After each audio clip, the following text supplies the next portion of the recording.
¿Te has preguntado alguna vez por qué el Sol, nuestra estrella, parece tan silencioso en comparación con otras estrellas del universo?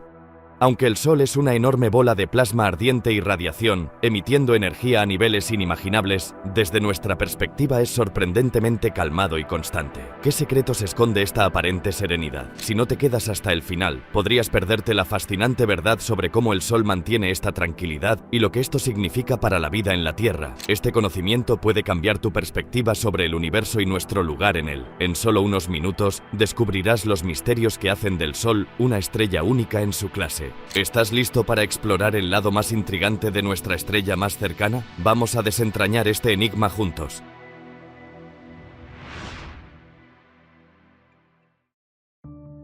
El Sol es la estrella más cercana a la Tierra. En el otoño de 2003, liberó una cantidad de energía igual a 200.000 millones de bombas atómicas. Esto dio lugar a un maremoto de partículas cargadas de calor que iban a velocidades de más de 9,5 millones de kilómetros por hora. Fue una de las mayores tormentas solares de la historia y alcanzó la Tierra. La energía del Sol que asaltó la Tierra obligó a los astronautas del espacio a resguardarse en las zonas más protegidas de las naves. Hubo apagones eléctricos, las comunicaciones se cortaron y los aviones tuvieron que ponerse a salvo. Fue un huracán de tormentas espaciales. A pesar de que no se produjeron grandes daños, estas tormentas nos recordaron que seguimos viviendo a merced del Sol, ya que controla todos los aspectos de nuestra vida: el clima, la comida y nuestros cuerpos. Vivimos dentro de la atmósfera del Sol. Nuestro planeta y los demás del sistema solar viven bajo la influencia del Sol. Pero ¿estará cambiando esa influencia? Cada vez es mayor. ¿Perderemos la protección que nos ofrece contra los rayos cósmicos más peligrosos? ¿Podrá nuestra civilización, que es tan dependiente de la tecnología, aguantar una supertormenta solar? A veces, los efectos son tan graves que pueden llegar a ser catastróficos. Pero, ¿cuándo se producirá la próxima supertormenta? En el otoño de 2008, la NASA lanzó el IBEX, el explorador de la frontera interestelar. Parte de su misión es estudiar el efecto que tiene el Sol en los lugares más lejanos de nuestro sistema solar. Es un intento más por descubrir el impacto de las estrellas en nuestro sistema solar, en nuestro planeta y en nuestra vida. El Sol nos proporciona luz y calor. Si no fuera por él, no estaríamos vivos. A los humanos nos interesa lo que pasa a nuestro alrededor. Nos gusta entender nuestro barrio y en el universo, el Sol es nuestra calle, nuestro barrio. El Sol nos afecta con sus estados de ánimo. Es el padre de todos los demás planetas, ya que estos se ven afectados por su estado de ánimo. Tenemos que saber cómo evolucionará y cómo sus constantes cambios nos afectarán en la Tierra. Si queremos entender el universo y las estrellas que forman dicho universo,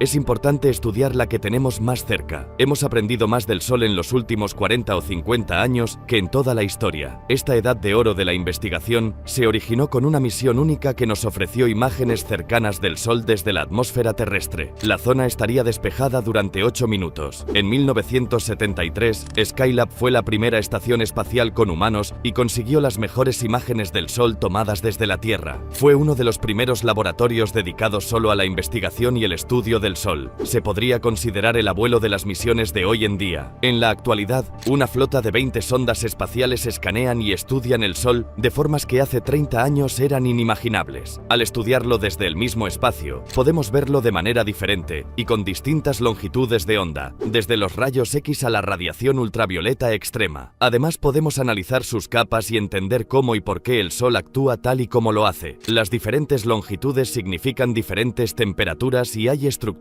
que son más visibles con unas longitudes de onda que con otras. Los científicos también han podido observar el interior del Sol mediante una técnica denominada heliosismología, que utiliza las propias vibraciones del astro para estudiar su actividad interna. El Sol no es un cuerpo sólido, es una bola de gas gigante, así que oscila y vibra. Si medimos sus frecuencias de oscilación, podemos inferir la estructura que tiene por dentro. Si observamos el Sol durante un largo periodo de tiempo con buenas cámaras y ordenadores, podemos ver las capas que tiene, ver los efectos de las turbulencias que han creado capas y las corrientes. Incluso podemos utilizarlo para imaginarnos la cara oculta del Sol, la que no vemos hasta que rota, y mediante la heliosismología podemos detectar las solares de la cara oculta. Es una gran herramienta. Las sondas espaciales nunca dejan de observar el Sol y gracias a ella estrellas, los investigadores están estudiando las grandes incógnitas de esta estrella y han descifrado bastantes de ellas. El Sol es una de las más de 2.000 millones de estrellas de la Vía Láctea y es la más cercana a nosotros, ya que se encuentra a 150 millones de kilómetros de la Tierra, casi la distancia que se recorrería dando la vuelta al mundo 4.000 veces. No obstante, a pesar de la distancia, la luz solo tarda 8 minutos en llegar a nuestro planeta. Lleva 4.000 millones y medio de años de los 10 o 11 que se le auguran de vida. A pesar de que técnicamente es una estrella de tamaño medio y se denomina estrella enana, es inmensa. Mide 1.400.000 kilómetros de diámetro, y si la vaciáramos, en su interior cabrían 1.300.000 planetas del tamaño de la Tierra. El Sol supone el 99.8% de la masa del sistema solar, y pesa 300.000 veces más que la Tierra. Casi en su totalidad, está compuesto por gas supercaliente y electromagnético que se denomina plasma. Tiene suficiente fuerza de gravedad como para evitar que los planetas del sistema se dispersen en el espacio, y tal y como sugirió Copérnico, gobierna el centro de nuestro sistema solar con un puño gravitatorio de acero. El modelo de Copérnico, que sitúa el Sol en el centro del sistema solar con todos los planetas moviéndose alrededor,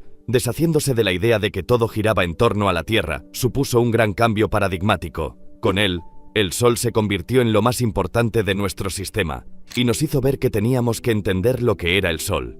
Al igual que todas las demás estrellas del universo, está compuesto del polvo de otras estrellas que vivieron y murieron hace 1.000 millones de años, incluso en la época del Big Bang. Nuestro Sol y nuestro sistema solar son los restos de muchas otras generaciones de estrellas. El Sol que vemos todos los días es la fuente de energía del sistema solar. En el centro llega a alcanzar los 15 millones de grados centígrados y es el motor de todo. En el centro del Sol se produce el proceso de fusión, y ese proceso libera luz y partículas. Por cada segundo de luz del Sol, se libera la misma energía que liberarían 1 millón de bombas atómicas. El Sol afecta todo lo que toca, y para descubrir cómo, los científicos a veces se basan en una importante coincidencia cósmica. La luz del Sol está compuesta por unas partículas que se denominan fotones. Nacen en el centro y se mueven gracias a corrientes de convección a través de las zonas radioactivas y competitivas del Sol. Así es como llegan a las capas externas y volátiles del astro. Las zonas exteriores del Sol están formadas por 3 regiones. La fotosfera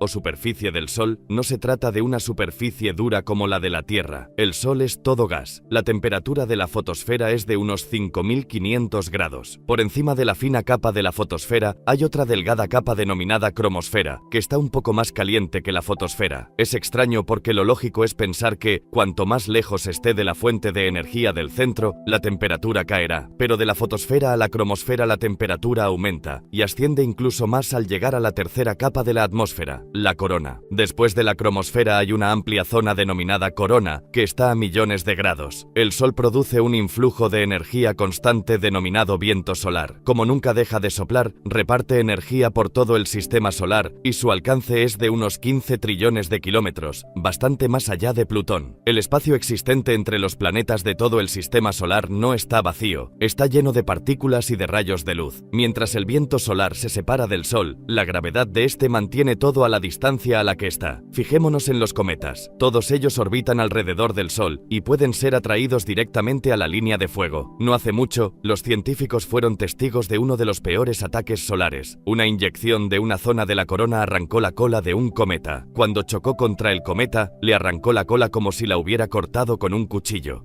La cola se cayó, y luego el cometa tardó un tiempo en generar más gas, plasma y polvo para formar una nueva cola. Esto nos demuestra cómo se mueve el viento solar en el sistema y cómo afecta a lo demás. Lo que despide el Sol ha hecho que su estudio sea casi tan difícil como entender su funcionamiento. Sin embargo, los científicos pueden observarlo de cerca gracias a una coincidencia cósmica: los eclipses de Sol totales. El eclipse de Sol total se produce cuando, desde nuestra perspectiva, la Luna se alinea con el Sol y cubre hasta la fotosfera. Es una visión espectacular. Los eclipses solares son preciosos. Todo se oscurece en tan solo unos segundos. Debido a miles de factores juntos, hay tanta oscuridad que, si miras al cielo, se ve una sombra negra que proviene de arriba y se dirige hacia ti a una velocidad de miles de kilómetros por hora. Es impresionante. Durante miles de años, la humanidad ha quedado maravillada por los misterios de los eclipses, pero para los científicos ahora supone una gran oportunidad para observar la capa exterior del Sol. La enigmática corona es una de las zonas más calientes del astro y su energía irradia más allá de los confines del sistema solar. Todo el sistema solar está basado en la corona del Sol, es decir, la atmósfera del Sol baña todos los planetas. Los ingenieros que construyeron el Observatorio Solar y Heliosférico, SOHO, instalaron un eclipse artificial en la sonda espacial. Se denomina coronógrafo y es igual que un eclipse natural, ya que impide que pasen los rayos del Sol para que los científicos puedan intentar responder esta ancestral pregunta: ¿cómo es posible que la corona solar esté tan caliente? La superficie normal del Sol, la fotosfera, está a unos 5.500 grados centígrados y en cambio, la corona está a millones de grados. Si te alejas de una estufa, sabes que hará más frío, pero si te alejas de la superficie del Sol, hace más calor. ¿A qué se debe eso? Todo tiene origen en el centro del Sol, donde cada segundo casi 700 millones de toneladas del elemento que más hay en el universo, el hidrógeno, se convierten en helio a través de la fusión nuclear y producen una energía que se convierte a su vez en fotones, o lo que es lo mismo, luz. El centro del Sol está muy caliente, a varias decenas de millones de grados. Allí, la temperatura es tan alta que los protones, los núcleos del hidrógeno, se acoplan, se unen unos a otros, se fusionan y forman helio, y así se libera energía. Lo que sucede es que los fotones pasan por un proceso llamado camino aleatorio y tienen que atravesar la capa del Sol. Son absorbidos y reabsorbidos millones de veces en diferentes fotones a niveles de energía bajos. Este proceso de absorción y reabsorción puede durar unos 150.000 años. Una vez que salen del interior del Sol, los fotones solo están a 8 minutos de la Tierra, pero dejan atrás un mundo en constante movimiento. La superficie solar está en ebullición. La energía fluye desde abajo en espirales de plasma y energía, denominadas bucles coronarios, que recorren el Sol, mientras las zonas más oscuras o manchas solares ocupan cientos de kilómetros, a tan solo 4.000 grados. Dichas manchas son las regiones más frías del Sol y emiten menos luz que las zonas que tienen alrededor. Si cogieras una mancha solar y la colocaras en el cielo, lejos del Sol, sería tan brillante como la luna llena. Las manchas solares aparecen en la superficie y son fáciles de detectar, aunque su origen proviene del interior del Sol y de su compleja rotación. El Sol no rota como un cuerpo sólido. De hecho, rota más rápido por la zona del ecuador que por los polos, y esto da lugar a las manchas solares. El ecuador completa una rotación en 25 días, las latitudes medias la completan en 30 días, y las zonas de los polos en unos 35 días. Este proceso se denomina rotación diferencial, y hace que el interior del Sol se mueva a velocidades diferentes, creando así un intenso magnetismo, es decir, millones de líneas de campo magnético que se entremezclan. El interior del astro se retuerce como una goma elástica. Esto crea presión y hace que floten, así que llegan hasta la superficie y la atraviesan, dando lugar a las manchas solares. Una vez en la superficie, las líneas de campo magnético ya inservibles impiden el paso del plasma caliente que proviene del interior, y aparecen así las manchas solares. Y cuando esas manchas empiezan a retorcerse,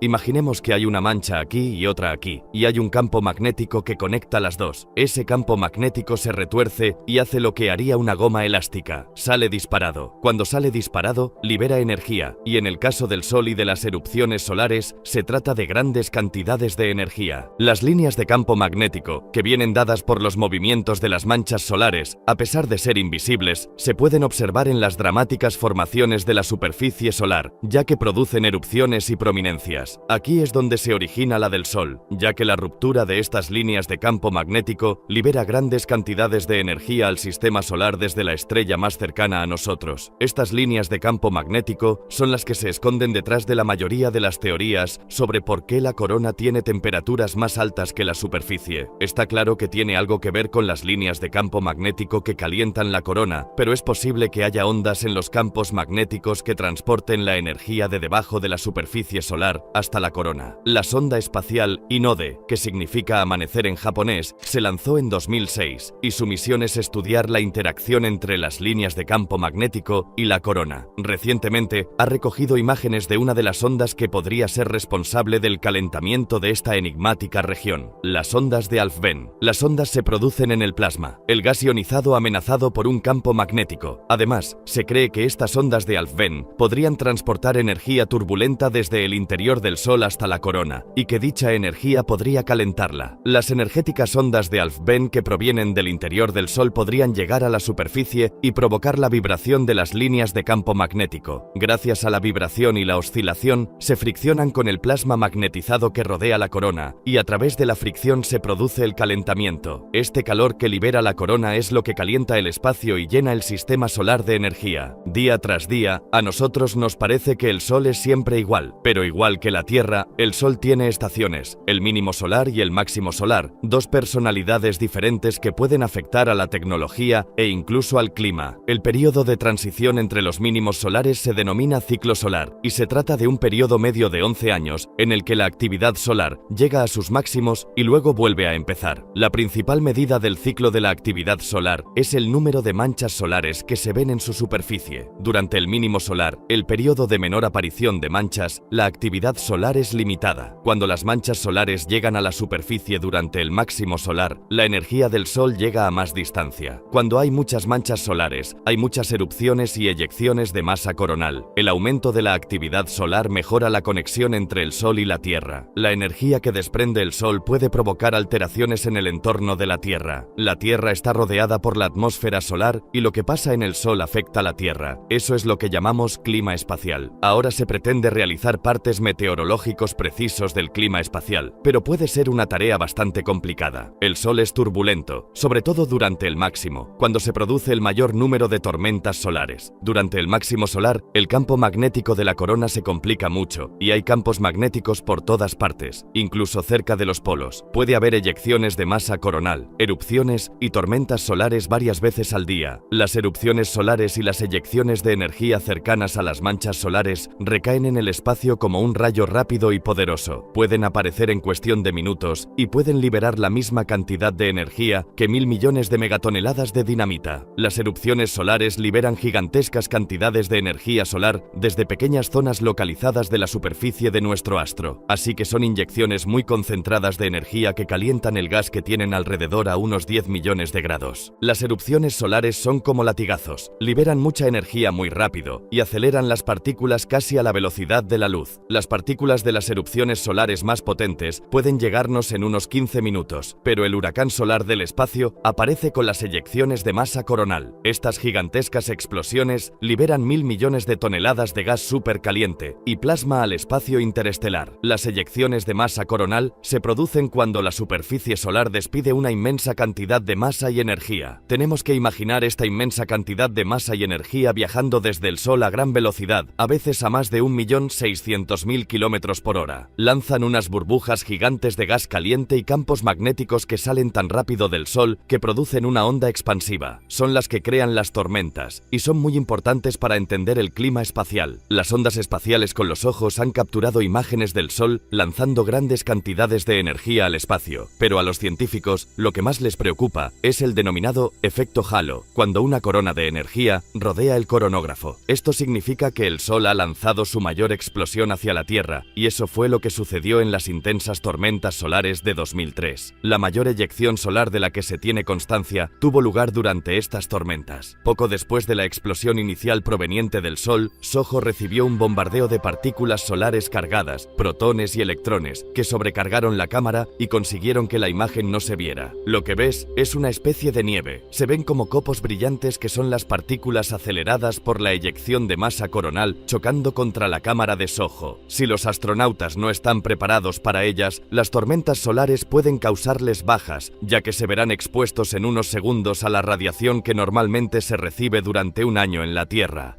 Si vamos a enviar astronautas a la Luna y a Marte, es importante poder determinar cuándo se producirán estas eyecciones de masa coronal y estas tormentas. Las partículas cargadas de las eyecciones son peligrosas, contienen demasiada radiación para un astronauta. El Sol, los astronautas y los satélites no son las únicas víctimas potenciales de las tormentas solares. Las partículas que se dirijan a la Tierra podrían interferir en nuestros campos magnéticos, provocando el caos. Cuando este material entra en contacto con el campo magnético de la Tierra, hace que suene casi como una campana. Cuando tienes un campo magnético y este se mueve, según la física, se crean corrientes. Así que se producirían corrientes eléctricas en la zona exterior de la atmósfera terrestre, y estas corrientes podrían causar todo tipo de inconvenientes. Las corrientes supondrían un problema para los satélites que orbiten alrededor de la Tierra, trastocarían los sistemas de posicionamiento global e interferirían en las comunicaciones, produciendo cortes de radio y acabando con los sistemas de telefonía móvil. Las eyecciones de masa coronal podrían enviar tantas partículas cargadas a la Tierra que algunas conseguirían entrar en el campo magnético de la Tierra y llegarían a las centrales eléctricas, conduciendo avalanchas de electrones, apagones y cortocircuitos. En el peor de los casos, las tormentas solares pueden causar radiointerferencias excesivas y aumentar los niveles de radiación, obligando a los aviones que vuelen cerca del polo a recalcular su ruta. Pero a pesar de que las tormentas de 2003 fueron muy potentes, no tuvieron nada que ver con las que vio el astrónomo Richard Carrington en 1859. Aquello fue una supererupción. La supererupción de 1859 fue increíble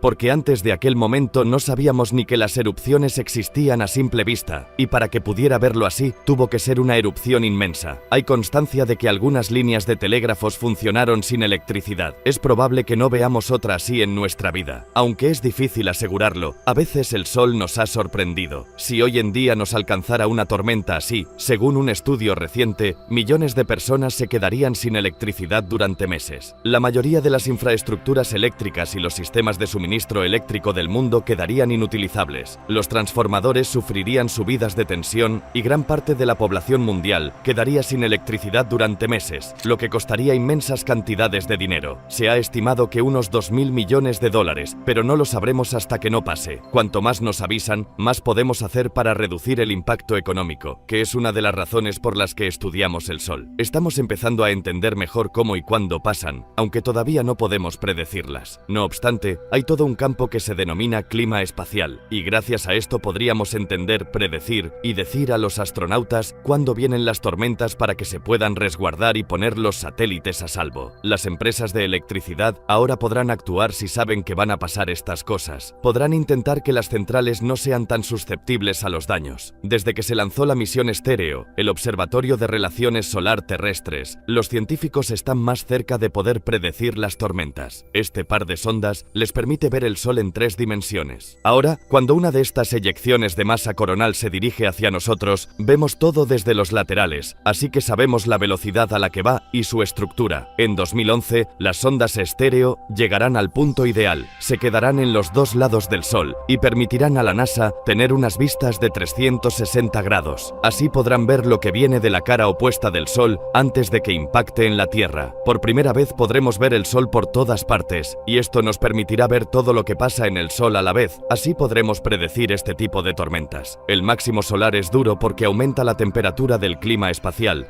No obstante, durante el otro período del ciclo solar, la época de calma o mínimo solar también tiene sus propios peligros. Cuando se reduce el número de manchas solares, el clima de la Tierra es más frío. 2008 vio el nivel más bajo de manchas solares desde hacía un siglo. Hubo 266 días sin manchas solares en 2008. Alcanzamos el mínimo de manchas solares, pero ahora deberían estar aumentando, y no es así.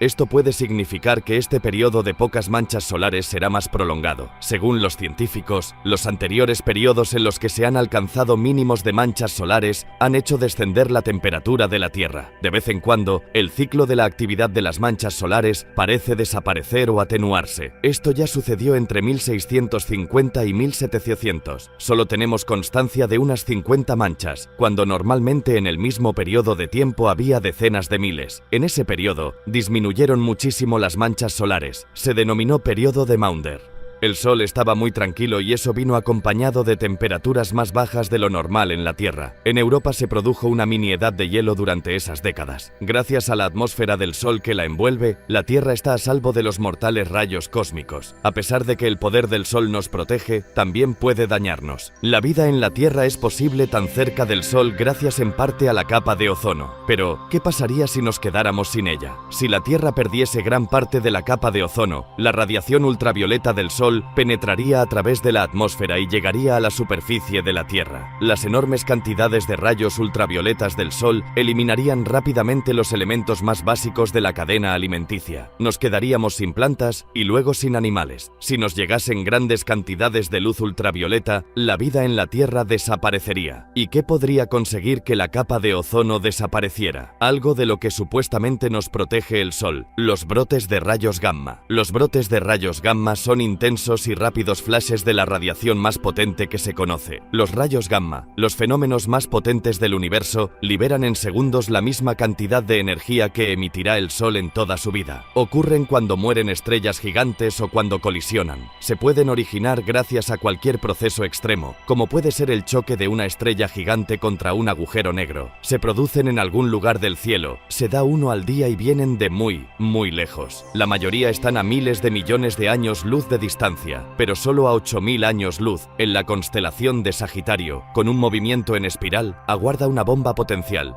WLR 104. Son dos estrellas bailando una danza cósmica. Completan su rotación una vez cada 8 meses, y una de ellas está a punto de convertirse en supernova y emitir un brote de rayos gamma. Una de estas dos estrellas podría dar lugar a un brote de rayos gamma en cualquier momento, y sus rayos podrían llegar a la Tierra. Si los rayos cargados de energía del brote de rayos gamma se dirigieran directamente a la Tierra, podrían suponer un grave peligro. La radiación del brote de rayos gamma sería muy intensa, aunque corta, porque duraría entre 10 y 20 segundos, pero desencadenaría una serie de fenómenos que acabarían con el 50% o más de la capa de ozono. Los científicos han especulado con que un brote de rayos gamma fue el causante de la extinción de vida en la Tierra hace millones de años. En aquella época solo existía vida en el mar, y a pesar de que la vida marina se daba en las profundidades del océano y no se vio afectada directamente por la radiación ultravioleta, el plancton y la vida cercana a la superficie murieron, y eso afectó a la cadena alimenticia. La amenaza es aún mayor debido a algo que los científicos han observado durante las últimas décadas: una disminución del 20% en la potencia de los vientos solares. El viento solar es la emisión constante de partículas provenientes del Sol, liberando en el espacio los campos magnéticos que hay en la corona solar. Existe incluso cuando no hay eyecciones de masa coronal ni erupciones solares. El viento solar continúa soplando más allá de Plutón y forma una especie de burbuja en el espacio interestelar. Es una burbuja protectora,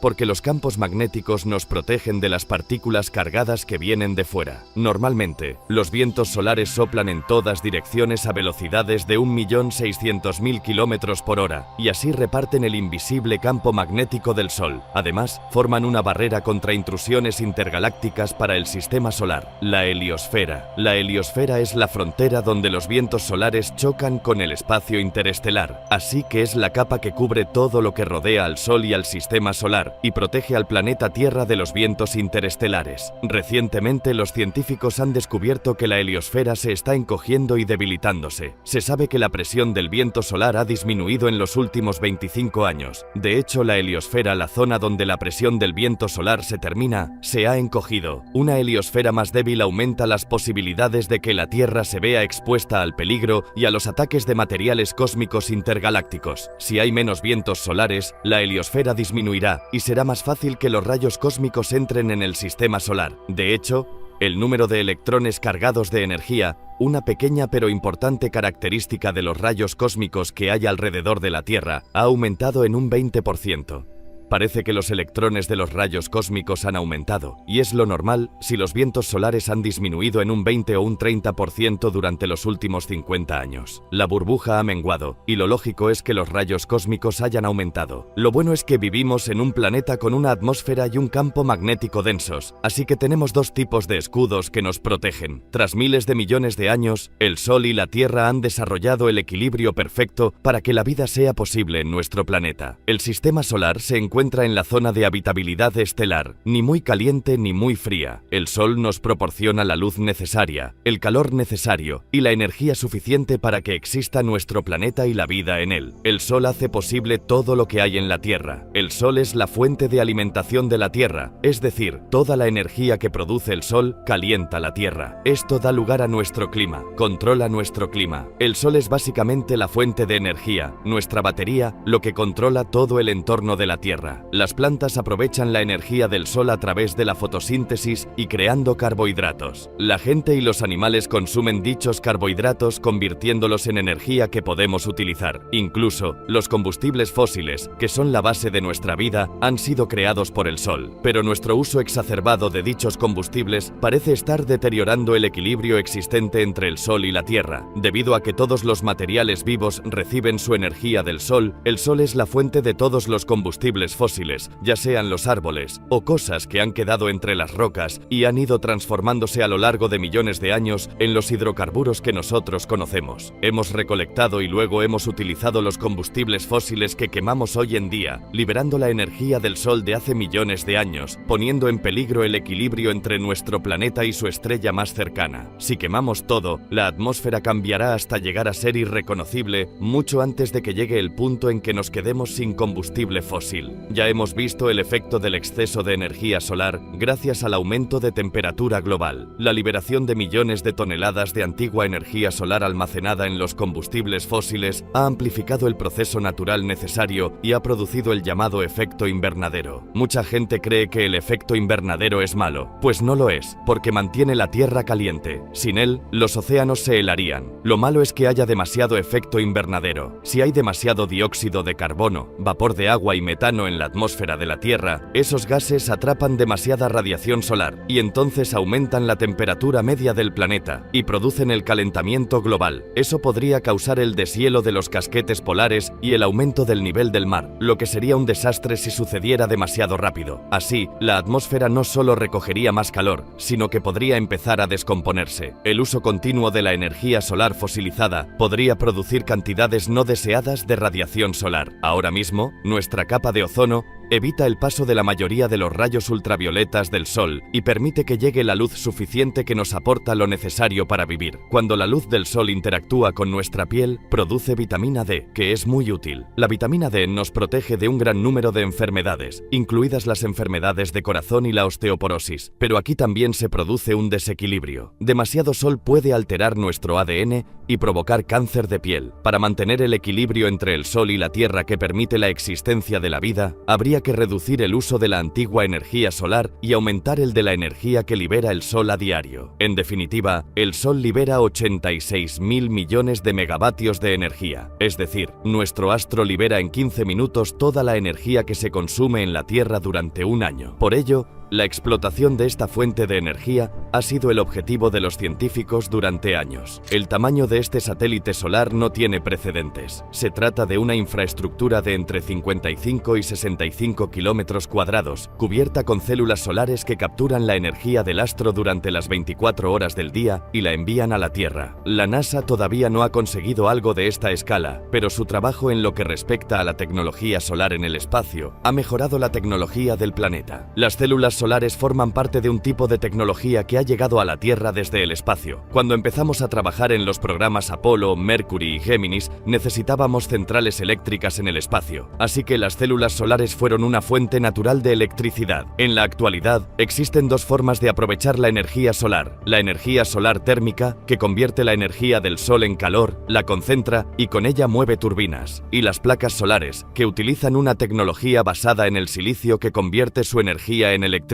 También se puede aprovechar de forma indirecta mediante aerogeneradores que capturan la energía producida por el clima que el sol ayuda a crear. Este tipo de tecnologías está en continuo desarrollo, pero gran parte de las nuevas tecnologías más interesantes se basa en un proceso muy antiguo: la fotosíntesis. Hemos descubierto grandes beneficios cuando hemos pasado del mundo de las células solares semiconductoras a las orgánicas. Los científicos pretenden imitar a la madre naturaleza y han conseguido crear electricidad de un producto que encontramos en el mercado: las espinacas. Todas las plantas verdes tienen unas moléculas orgánicas, pero las de las espinacas son mejores. Donde se puede cultivar ese péptido, esa molécula, los investigadores colocaron este péptido en una especie de sándwich solar. Lo colocaron entre dos materiales conductores y cuando se expone a la luz del sol, los electrones circulan y se produce corriente eléctrica. Así que las moléculas orgánicas pueden convertirse en pequeñas células solares. Para mantener el equilibrio entre la Tierra y nuestra estrella más cercana, es obvio que tenemos que centrarnos en buscar la forma de vivir con la energía que nos aporta el Sol hoy en día. En definitiva, mientras el Sol brille, tendremos energía solar. Pero, ¿qué pasaría si nos aportase demasiada energía? El Sol, los elementos que forman el Sol, la Tierra e incluso los humanos provienen todos de un mismo lugar, del polvo cósmico, es decir, de los restos de las estrellas que vivieron hace miles de millones de años. Pero, tal y como murieron aquellas estrellas, también morirá nuestro Sol. En 5.000 millones de años, el Sol será mucho más poderoso, más brillante y más grande. Llegará un punto en el que el Sol consuma todo su hidrógeno, y cuando pase eso, quemará su helio. En un momento dado, el Sol se expandirá y se convertirá en una gigante roja. Cuando se expanda, será más grande e invadirá el sistema solar. La órbita de los planetas también se expandirá, porque el Sol no será tan denso durante esa fase. Las inestabilidades, que yo denomino eructos cósmicos, harán que la capa externa del Sol se expulse con suavidad. Las capas exteriores de la gigante roja se irán desprendiendo tranquilamente. Las capas internas ionizarán la nube de gas que rodea al astro y harán que brille. Así que nuestro Sol estará rodeado por nubes de gas brillantes que formarán lo que se denomina la nebulosa planetaria. Algunas son redondas, pero otras se desfiguran y tienen formas variadas, es decir, no son simétricas. Lo que quedará será el centro contraído del Sol, que no producirá energía nueva a través de las reacciones nucleares porque ya no habrá combustible. Así que seguirá contrayéndose y apagándose con el tiempo. Es muy similar al proceso mediante el que se crean las supernovas, pero el Sol no es lo suficientemente grande. No tiene el tamaño necesario para formar una supernova. Así que al final se transformará en lo que llamamos una enana blanca. Lo que quedará será una enana blanca, que es una estrella relativamente pequeña. Será una estrella jubilada, feliz y tranquila. Será del tamaño de la Tierra, no más pequeña, y se formará una roca muy bien comprimida. Liberará su energía y será cada vez más fría y débil hasta que acabe desapareciendo de nuestra vista. La muerte del Sol tendrá un efecto devastador en el sistema solar. Si la gran expansión no se traga los planetas más cercanos, entre los que se encuentra la Tierra, es muy posible que cambien su órbita y se sobrecalienten. La superficie de la Tierra quedará carbonizada. Seguramente la Tierra se asará. Sea como sea, hay que imaginar un Sol 1.000 o 2.000 veces más brillante que ahora. Así que la Tierra se calentará mucho y no será un lugar agradable para la vida. Es posible que se sobrecaliente antes de que muera el Sol,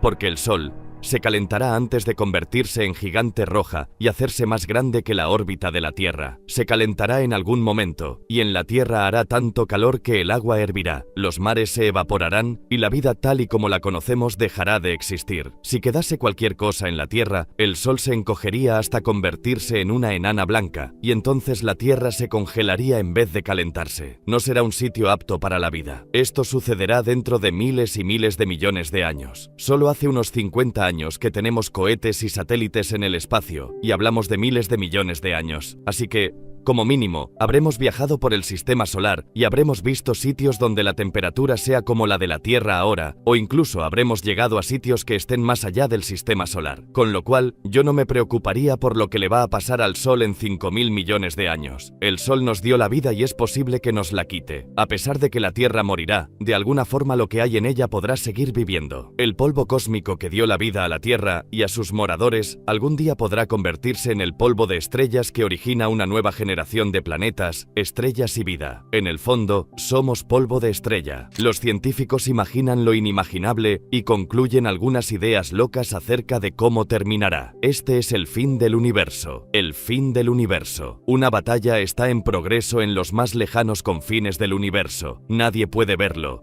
pero los científicos están seguros de que está sucediendo y de que el resultado será desolador. El universo llegará a su fin. No pasará por miles de millones de años, pero no hay escape. Calcular cuándo terminará es el reto de los astrofísicos alrededor del mundo. Están dirigiendo equipo de avanzada hacia los cielos para develar el misterio de nuestro destino.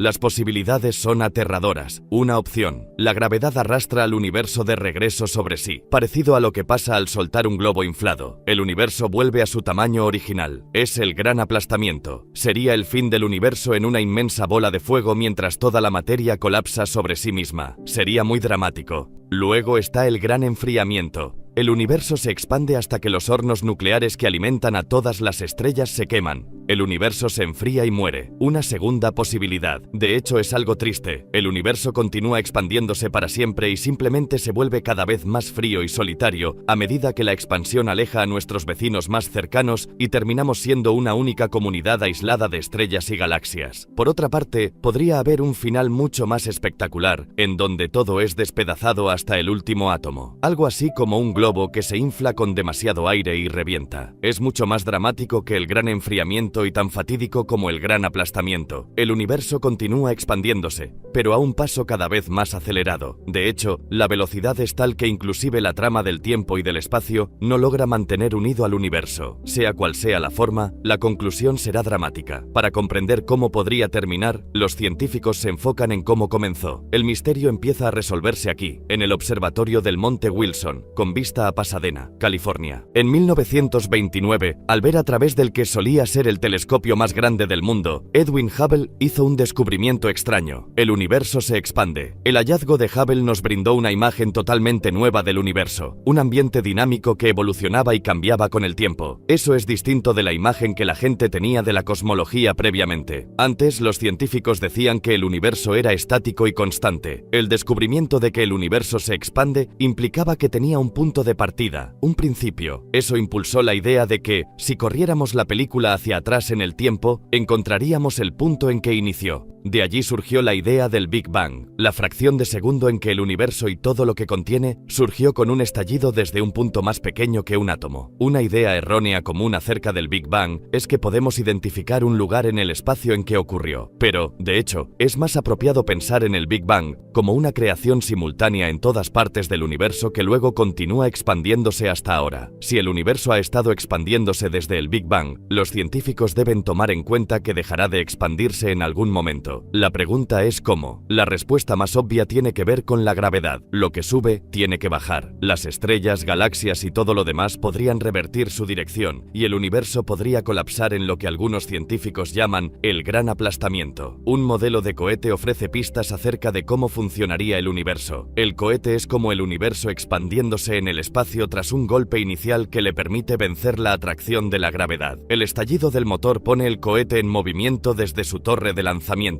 Acelera en el aire y se libera de la atracción de la gravedad. Momentáneamente, parece como si estuviera ascendiendo y nunca fuera a detenerse, pero la gravedad de la Tierra no permitirá que continúe para siempre. Eventualmente, cuando se acabe el combustible, el cohete subirá un poco más, se detendrá y luego será atraído nuevamente hacia la Tierra. Esto es lo que pasaría con el universo entero. Sería atraído de regreso a su lugar de lanzamiento. El universo mismo tiene su propio impulso, su propia energía, y se mueve hacia afuera, pero eventualmente llegará un punto en donde posiblemente dejará de moverse hacia afuera, igual que el cohete que vimos, y volverá a retraerse sobre sí mismo, colapsando nuevamente bajo la fuerza de su propia gravedad. En este escenario, el universo podría retornar a su estado original, justo antes de que el Big Bang preparara las cosas para el perpetuo devenir de la creación y la destrucción. La teoría del Big Crunch se reflejó en un segundo plano científico cuando los cosmólogos calcularon que debía haber alguna forma de energía que evitará el colapso del universo. La existencia de tal fuerza llevó a nuevas teorías acerca de la composición del universo y de cómo podría terminar. La evidencia de cómo podría desarrollarse se encuentra en uno de los fenómenos más poderosos y misteriosos del cosmos, los agujeros negros. Predecir cómo terminará el universo implica algunas de las tecnologías más avanzadas conocidas por el hombre. En un lejano volcán en la isla de Hawái, astrónomos monitorean una batalla en el espacio que moldea el destino del universo. A una elevación de casi 4.300 metros, los telescopios acercan a astrónomos de todo el mundo al espacio para tener una visión más clara del cosmos. Vienen aquí porque los telescopios funcionan mejor lejos de las luces de la ciudad y a la mayor altura posible sobre el contaminado aire de la Tierra. Las condiciones severas hacen difícil trabajar aquí, pero para los científicos en búsqueda de los grandes misterios del universo, es un paraíso. Es una ubicación extraordinaria, pero el aire es muy delgado y es extremadamente difícil trabajar aquí. Sin embargo, estos telescopios son asombrosamente poderosos. Somos astrónomos ambiciosos, objetos. No solo buscamos objetos fáciles, intentamos arduamente ver los objetos más tenues para poder comprender los extremos del universo, los objetos más distantes que nos hablan de cuando el universo era muy joven. Aquí, astrónomos como Richard Ellis trabajan en un problema que consume todo el tiempo de los cosmólogos desde Edwin Hubble. Saben que el universo se expande, pero no saben qué tan rápido. Será difícil predecir exactamente cómo terminará el universo hasta que resuelvan este misterio. La respuesta se encuentra en el pasado. Un astrónomo como yo usa un telescopio terrestre como una máquina del tiempo. Vemos hacia atrás en el tiempo para estudiar galaxias distantes tal como eran hace mucho, mucho tiempo. Científicos como él enfocan sus telescopios en la luz del pasado y ven cosas que validan teorías largamente establecidas acerca del cosmos, observando objetos que la tecnología ha logrado ver solo en tiempos recientes. Lo que los astrónomos encontraron es que una de las predicciones de Einstein en particular podría ser responsable por el aplastante fin del cosmos. Él dijo que debía haber más masa en el universo de la que podemos ver. Predijo que habría manchas de supergravedad invisible de las que ni siquiera la luz podría escaparse. Una de las galaxias distantes que los astrónomos encontraron reveló una fuente poderosa de rayos X emanando de algo que no podían ver. Era la constelación del Cisne y no emitía luz, pero había algo allí. Lo que fuera que emitía esos rayos X tenía una masa de alrededor de 7 veces la del Sol. No existía un nombre para ello, así que lo llamaron agujero negro. Los agujeros negros brindan a los científicos una analogía de cómo funciona la teoría del Big Crunch. Cuando ciertas estrellas se quedan sin combustible, colapsan sobre sí mismas en una masa más pequeña y mucho más densa que atrae más y más materia. Justo como el dicho, la atracción gravitacional es tan poderosa que cualquier cosa que caiga cerca de un agujero negro será atrapada para siempre. Ni siquiera la luz puede escapar. Es un concepto alucinante que algo invisible sea detectable y ofrezca una visión de nuestro destino final. Esta lona negra representa el espacio. El espacio es relativamente plano, pero cuando pones este enorme objeto en el espacio, lo deforma. Este es un centavo y mira cómo viene en una órbita circular realmente bella. Básicamente, el agujero negro lo atrapó en una órbita alrededor de sí mismo, y esa órbita se vuelve muy circular a medida que se acerca más y más. Eventualmente el centavo desaparecerá y entrará al agujero negro. Una cosa que puedes decir es, ¿qué pasaría si nuestro universo eventualmente colapsara sobre sí mismo? ¿Qué pasaría si eventualmente toda la materia del universo fuera suficiente para pausar la gravedad y colapsar en un gran agujero negro? Entonces al final tendrías una gran singularidad. Así que ese es uno de los posibles futuros del universo, que podríamos terminar en una singularidad. Venimos de una, podríamos terminar en una. Esa es una forma de verlo en una vasta escala macroscópica, y la física que rige los agujeros negros es similar a la que inició el universo. Podría ser que los agujeros negros existan en regiones aisladas a lo largo del cosmos. La atracción gravitacional de un agujero negro es la versión a escala de la fuerza que podría causar el colapso del universo. Esa fuerza es la materia oscura, y la materia oscura es lo que los científicos suelen llamar pegamento cósmico. Hagamos un poco de cosmología. La materia oscura atrae a otros objetos, mientras su atracción gravitacional es una fuerza positiva. La energía oscura realmente no entendemos qué es, pero es un efecto de repulsión negativo que aleja a las galaxias unas de otras. El remolino en la demostración de Ellis representa la fuerza gravitacional de la materia oscura. El colorante verde que sale de la jeringa muestra cómo la sustancia del universo colapsa bajo la fuerza de la materia oscura. La presencia de materia oscura actúa como un foco para el gas del universo, uniendo estructuras. Así es como se desarrolló la Vía Láctea. Mientras el universo se expandía, cosas pequeñas se fundían en cosas grandes, la fuerza positiva constructiva de la gravedad. Ahora, si esta fuera la única fuerza en el universo y el universo dejara de expandirse en algún momento en el futuro, eventualmente la gravedad detendría la expansión y retraería todo nuevamente. Esta materia oscura es responsable de la producción de galaxias en un lapso de tiempo finito. Si tuviéramos que depender de la gravedad de la materia atómica para producir galaxias, no estaríamos en ningún lugar. No existiríamos hoy, capaces de hacer estas preguntas, porque no hay suficiente tiempo para que la gravedad condensara la materia atómica que sabemos existe en el cosmos. así que la materia oscura debe existir para ayudar a este proceso y acelerarlo. Sin embargo, el universo continúa expandiéndose y no da ninguna señal de colapsar. Esto sugiere que la fuerza opuesta de la energía oscura podría ser más fuerte que la materia oscura, pero se necesitará el trabajo detectivesco de los científicos para averiguarlo. Buscan pistas en una de las fuerzas más violentas del universo. Estudiamos las estrellas que explotan para intentar comprender si pueden darnos la velocidad a la cual se expande el universo. Estas son explosiones al final del ciclo de vida de las estrellas no muy diferentes a nuestro Sol. El combustible que estas estrellas tienen en su centro se acaba, la estrella colapsa, la parte externa se expande y la estrella se convierte en lo que llamamos enana blanca. Las estrellas enanas blancas a veces tienen otras estrellas orbitando cerca, una estrella compañera. Una explosión masiva podría ocurrir si restos de la estrella compañera caen sobre la enana blanca, ocasionando un espectáculo formidable de fuegos artificiales en el cosmos. Los científicos consideran que las estrellas que estallan, o supernovas, como las de estas imágenes captadas por el telescopio Hubble, son indicios confiables de lo rápido que se expande el universo. Sus breves y brillantes explosiones permiten a los científicos rastrear la expansión del universo y les brindan una manera de medir su velocidad. Esencialmente, son estrellas enanas blancas que se convierten en bombas nucleares. Estallan con cierta brillantez y durante un cierto lapso de tiempo. Esa brillantez toma cierto tiempo en disiparse. Esencialmente son como velas ordinarias. Cualquiera de ellas se verá igual no importando su ubicación en el universo. Los astrónomos miden la distancia y velocidad de las estrellas que explotan midiendo la cantidad de luz roja que emiten. Mientras más rápido se aleje la estrella de nosotros, más roja parecerá su luz. Cuando estudiamos el espectro de una supernova, obtenemos indicadores de su composición química y comprendemos las velocidades a medida que la cáscara de la supernova se expande después de la explosión inicial. Hay mucha física que podemos estudiar acerca de eventos individuales. La velocidad de expansión de las galaxias que contienen estrellas como supernovas puede entonces usarse para interpretar cómo el resto del universo se mueve hacia afuera. Sabemos esto porque podemos comparar las velocidades de las galaxias con sus distancias. Estas son las pistas que llevan a los astrónomos a contestar qué tan pronto revertirá su dirección el universo y se reagrupará en el Big Crunch, o esta información podría llevar a una conclusión totalmente distinta. El Dr. Ellis mira las pistas en el observatorio, mientras que el telescopio está en la cima de un enorme volcán. Él está en un cuarto de observación en otra parte de la isla. Hoy, el INE de emisión lo ves en el rojo, en el lado rojo, creo. Al mismo tiempo está en el Instituto Tecnológico de California en Pasadena, evaluando la luz de una galaxia distante que el telescopio captó en Hawái. Mira para ver si algunos de los compuestos conocidos de la galaxia están en el espectro rojo y alejándose más. Podemos interpretar eso como una velocidad de cuánto se aleja la galaxia de nosotros. Realmente podemos interpretar cómo se comporta, cómo se expande todo el universo.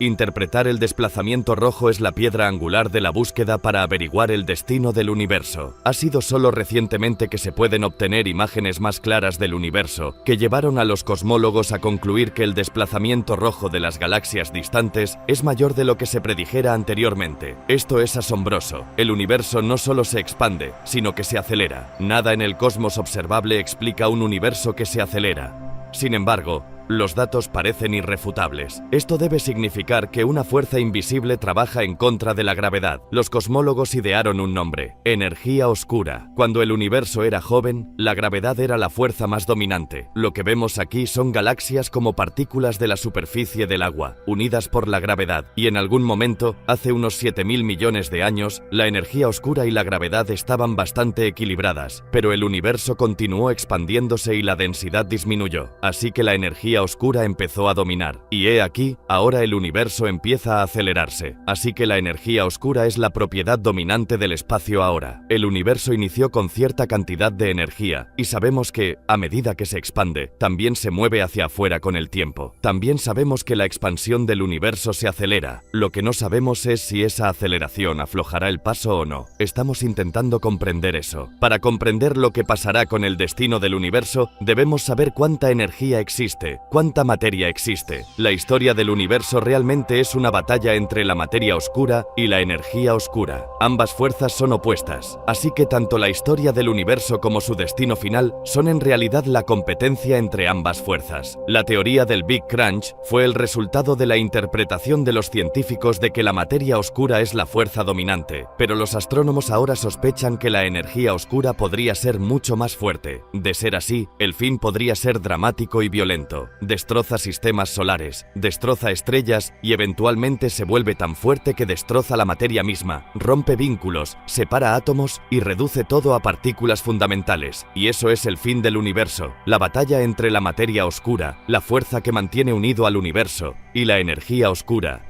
La fuerza que busca separarlo lleva al universo por el camino de la destrucción. Si la materia oscura gana, el universo podría colapsar. Si la energía oscura gobierna, el cosmos podría hacerse añicos. La expansión se hace tan fuerte que destroza todo. El universo será un extraño giro del destino. La energía oscura, la fuerza que impulsó a la materia a formar un universo magnífico, continúa empujándolo hacia afuera y llevándolo a su muerte. Para averiguar si la energía oscura realmente gana la batalla, los científicos primero deben saber qué tan rápido se expande realmente el universo. La característica más extraordinaria del universo es que se expande. Todas las galaxias se alejan entre sí. Podemos ilustrarlo con este globo.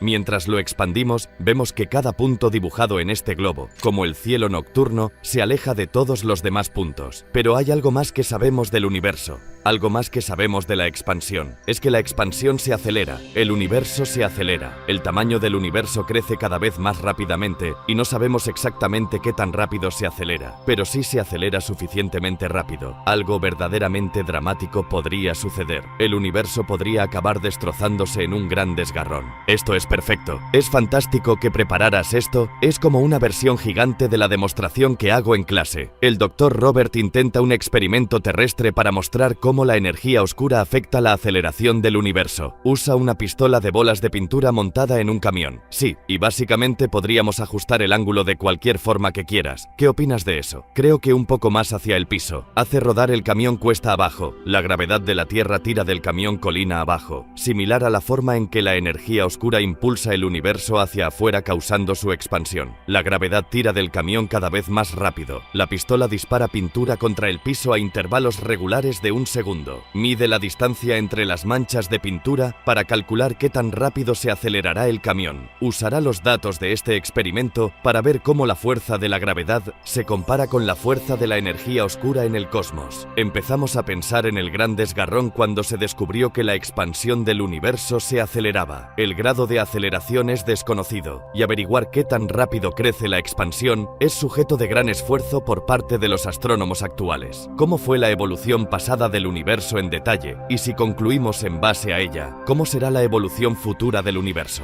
No sabemos exactamente qué tan rápido se acelera. Hay evidencia de que la aceleración está sobre cierto umbral, y después de ese umbral hay un efecto galopante que podría darse, y podría desgarrar el universo. ¿Qué tal se ve? Fantástico. Creo que tenemos algunos buenos datos. Excelente, ¿por qué no medimos esto? Genial. Toma ese extremo, 1,74 m.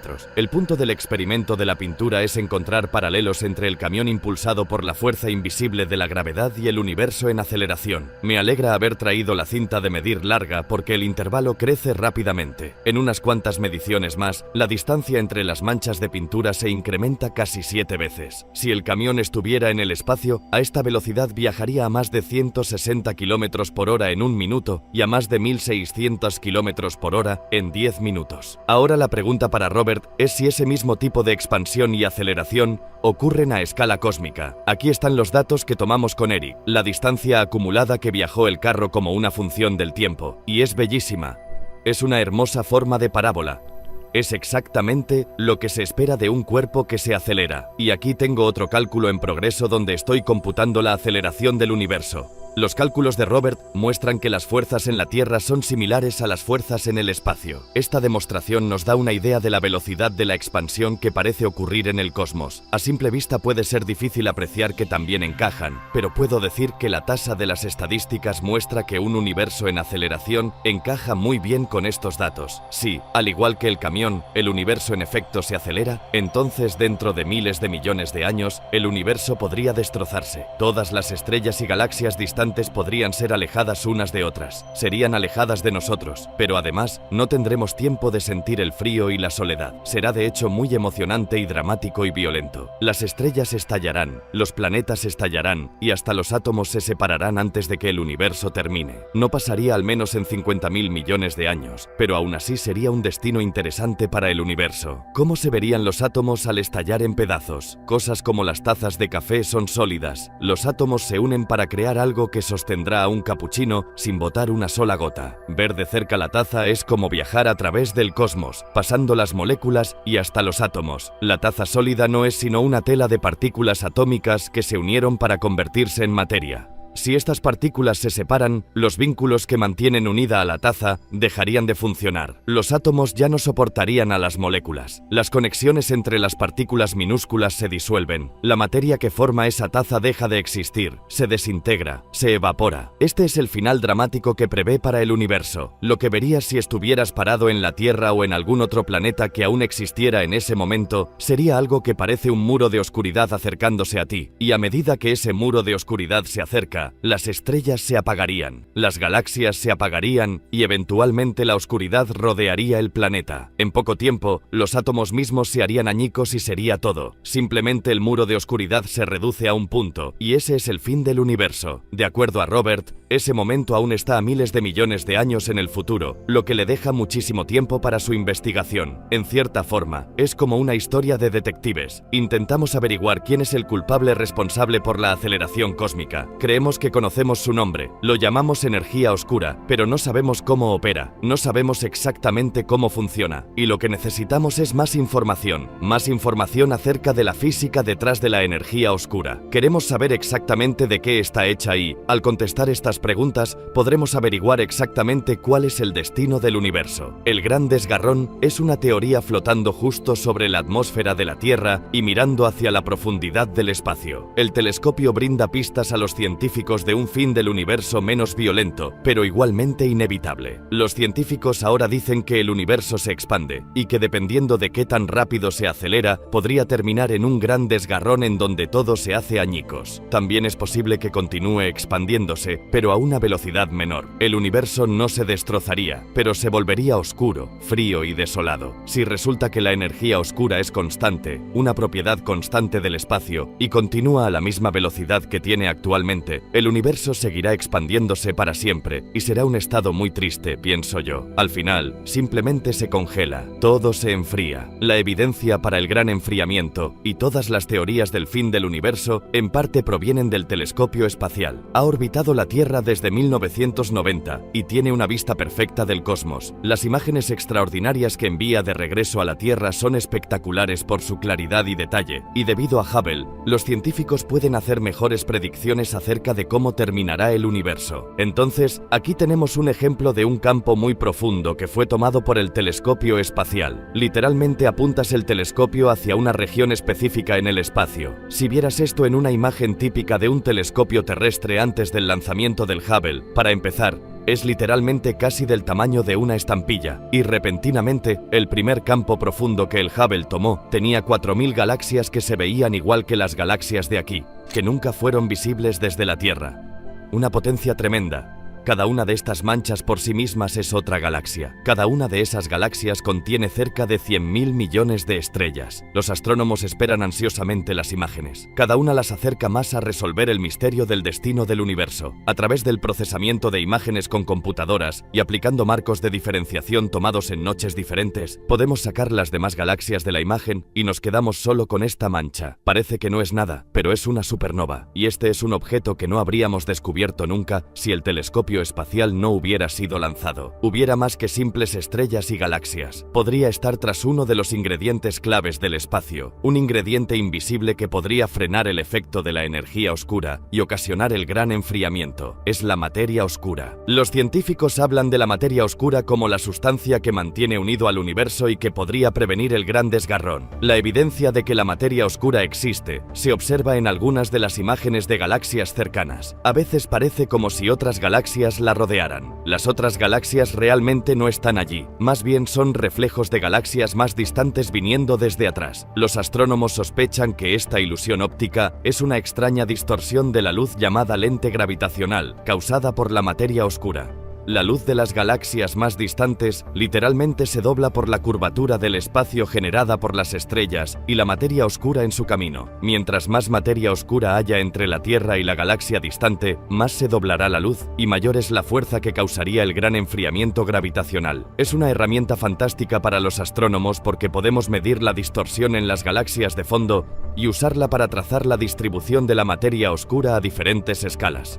Vemos una distribución de galaxias idealizada aquí, a lo largo del cielo, y la luz de estas galaxias distantes toma un patrón a través de terrones de materia oscura. Lo que ves no es lo que pasa en realidad, es como usar gafas y no saber que las usas. Y si puedes averiguar cuánta curvatura está ocurriendo, puedes hacer un mapa de la materia oscura, y también puedes ver bien si hay materia oscura aquí. El universo alrededor se comporta como se supone que debe, dada la gravedad o no identificar qué fuerza energética domina. Si la materia oscura o la energía oscura dará a los científicos mayor confianza acerca de si nuestro destino será un gran enfriamiento o un gran desgarrón. La mejor evidencia muestra que la energía oscura es la fuerza impulsora, pero por cuánto resolver este misterio depende de que los astrónomos se encuentren la forma de medir la velocidad del universo. En la Tierra es sencillo determinar la velocidad de algo. Un avión, por ejemplo, está relativamente cerca. Podemos verlo y calcular su velocidad estimando la distancia que viaja y midiendo el tiempo que le toma llegar de un punto a otro. Pero la luz de una estrella puede viajar por millones o miles de millones de años antes de poder ser vista en la Tierra. Para cuando la luz llegue aquí, la estrella ya no existirá y la distancia es demasiada como para medir su velocidad o la distancia viajada con seguridad. El universo se expande, solo que los científicos no pueden dar una respuesta precisa acerca de su velocidad. El misterio está más cerca de resolverse al lograr captar imágenes más precisas del cosmos. Ni siquiera podías ver las galaxias en esta imagen antes del lanzamiento del telescopio espacial. El incremento de nuestras capacidades por la tecnología reciente ha sido asombroso. Nos permite hacer cosas, trazar la evolución del universo de una manera en que nunca habríamos podido imaginar. Las imágenes más claras del espacio vuelven más fácil estimar la velocidad de expansión. Si el universo continúa expandiéndose con el tiempo, entonces finalmente todas las fuentes de energía, los hornos nucleares y estrellas, se acabarían y morirían, y el universo de hecho se enfriaría mucho, y habría algo llamado el gran enfriamiento. En el escenario del gran enfriamiento, la Tierra podría convertirse en un planeta frío y solitario a medida que el universo se expande.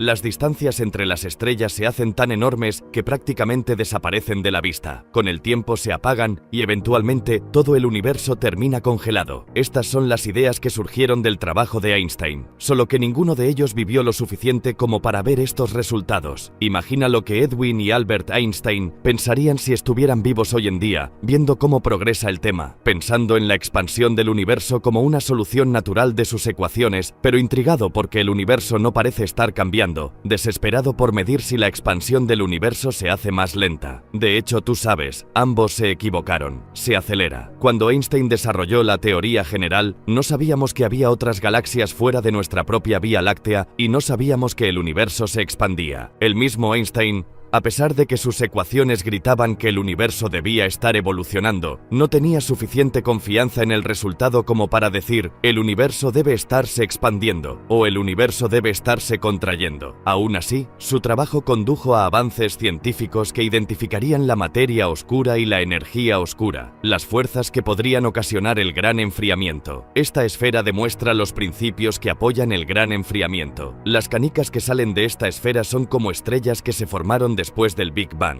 La energía oscura las lanza hacia afuera, la materia oscura las desacelera. En el gran enfriamiento la expansión continuaría, pero el combustible nuclear que hace que las estrellas ardan eventualmente se agotará. Desde la perspectiva de la Tierra, lo primero que se perdería sería la luz solar. El Sol se apagaría al agotarse sus últimas reservas de combustible nuclear. La Tierra se congelaría y se convertiría en un lugar sin vida. Y miles de millones de años después de que los humanos se extingan, el cosmos se expandiría hasta perderse de vista. Unas cuantas estrellas más recientes permanecerían, pero la mayoría se habría alejado mucho tiempo atrás. La caldera que alimenta al universo se apaga. El oscurecido universo continúa expandiéndose, un vestigio congelado y desolado de su otrora vibrante existencia. Eventualmente, si esto continúa sin que nada cambie en la composición de esta densidad energética, el universo seguirá expandiéndose para siempre. Se hace más y más frío y eventualmente, incluso las galaxias vecinas se alejarían de nosotros tan rápidamente que no podríamos verlas. El universo se volverá frío, oscuro y será un lugar muy solitario. Los astrónomos tienen mucho que aprender respecto a la influencia de la energía oscura y la materia oscura, y mucha de la información más reciente viene de esta sonda en el espacio profundo. Envía información que ayuda a los científicos a interpretar la historia y el destino del universo. El cielo nocturno aparentemente es un lugar pacífico y silencioso, pero en realidad hay fuerzas que lo llevan hacia su fin. La ciencia lleva a los astrónomos más cerca de descifrar los grandes misterios del universo, incluyendo su destino final. La solución del enigma del universo podría ocultarse tras esta imagen multicolor. Lo increíble es que es un mapa del universo primitivo, del momento en que fue concebido. Y aún más fantástico, revela una gran historia que ayuda a los cosmólogos a predecir cómo acabará. La máquina que captó esto se llama WMAP. Es un satélite de la NASA que trabaja día y noche para cartografiar el cosmos. Lo que vemos aquí es el corte del universo visible. Es la luz que midió el satélite WMAP del doblete. Es el calor remanente del Big Bang y es literalmente la luz más vieja del universo que podemos ver. Esta reliquia fósil del universo primitivo nos dice mucho acerca de cómo era la composición de la materia, de cómo era la velocidad de la expansión y de cómo eran realmente las condiciones en el nacimiento del universo. El WMAP es uno de los grandes avances astronómicos del siglo XXI. Nada previamente podía darnos imágenes tan claras de la energía que quedó del Big Bang, energía que los científicos llaman trasfondo de microondas cósmicas. El WMAP mide las diferencias de temperatura en el trasfondo de microondas cósmicas, lo que podría finalmente hacer posible el predecir cuál fuerza dominará el universo y cómo esa fuerza acabará con el cosmos. Las manchas azules son las regiones en la luz de microondas producidas por el Big Bang, que están un poco más frías que la temperatura promedio, y las manchas rojas son regiones que están un poco más calientes que el promedio. Las diferencias en las temperaturas reveladas por el WMAP hablan a los científicos acerca de la naturaleza de la materia y de la energía contenida en el universo. Pueden analizar los patrones de luz y encontrar pistas no solo de la sustancia, sino también del destino del universo. Solo captamos una pequeñísima parte del espectro electromagnético con nuestros ojos, y tenemos que ir con longitudes de onda mucho más largas. Las mismas longitudes de onda que se usan para calentar agua en un horno de microondas son las que medimos aquí con el doblete WMAP. El WMAP es tan preciso que puede detectar diferencias de temperaturas de tan solo 1 milésimo de grado. Esta sensibilidad ayuda a los científicos a calcular la relación entre materia oscura y energía oscura, las fuerzas que determinarán cómo terminará el universo. Organizamos todas esas diferentes medidas y creamos un mapa de cómo lucen las variaciones, y al subir el contraste, básicamente podemos quitar este brillo uniforme del Big Bang y buscar variaciones. No parece gran cosa hasta el contraste. Entonces la imagen del WMAP cobra vida. Ver las imágenes del WMAP es esencialmente viajar atrás en el tiempo y en el espacio para obtener algunas ideas nuevas respecto al destino del universo. Alejándonos de la sonda y siguiendo el camino de la luz que recolecta, pasamos Marte, Júpiter y Saturno, cuya luz reflejada tarda más de 1 hora para llegar a la Tierra. Luego, dejando la Vía Láctea, pasamos Andrómeda, la siguiente galaxia más cercana, cuya luz tarda 2.3 millones de años para alcanzarnos, lo que significa que viajamos 2.3 millones de años atrás en el tiempo. Y finalmente, llegamos hasta 13.000 millones de años al principio de la luz visible. Antes de eso, había casi hidrógeno supercaliente en todas partes. Puedes ver hasta tan atrás en la historia, confirma datos importantes acerca del universo y de lo que lo lleva a su fin. El acto final del universo se vuelve más fácil de predecir gracias al WMAP.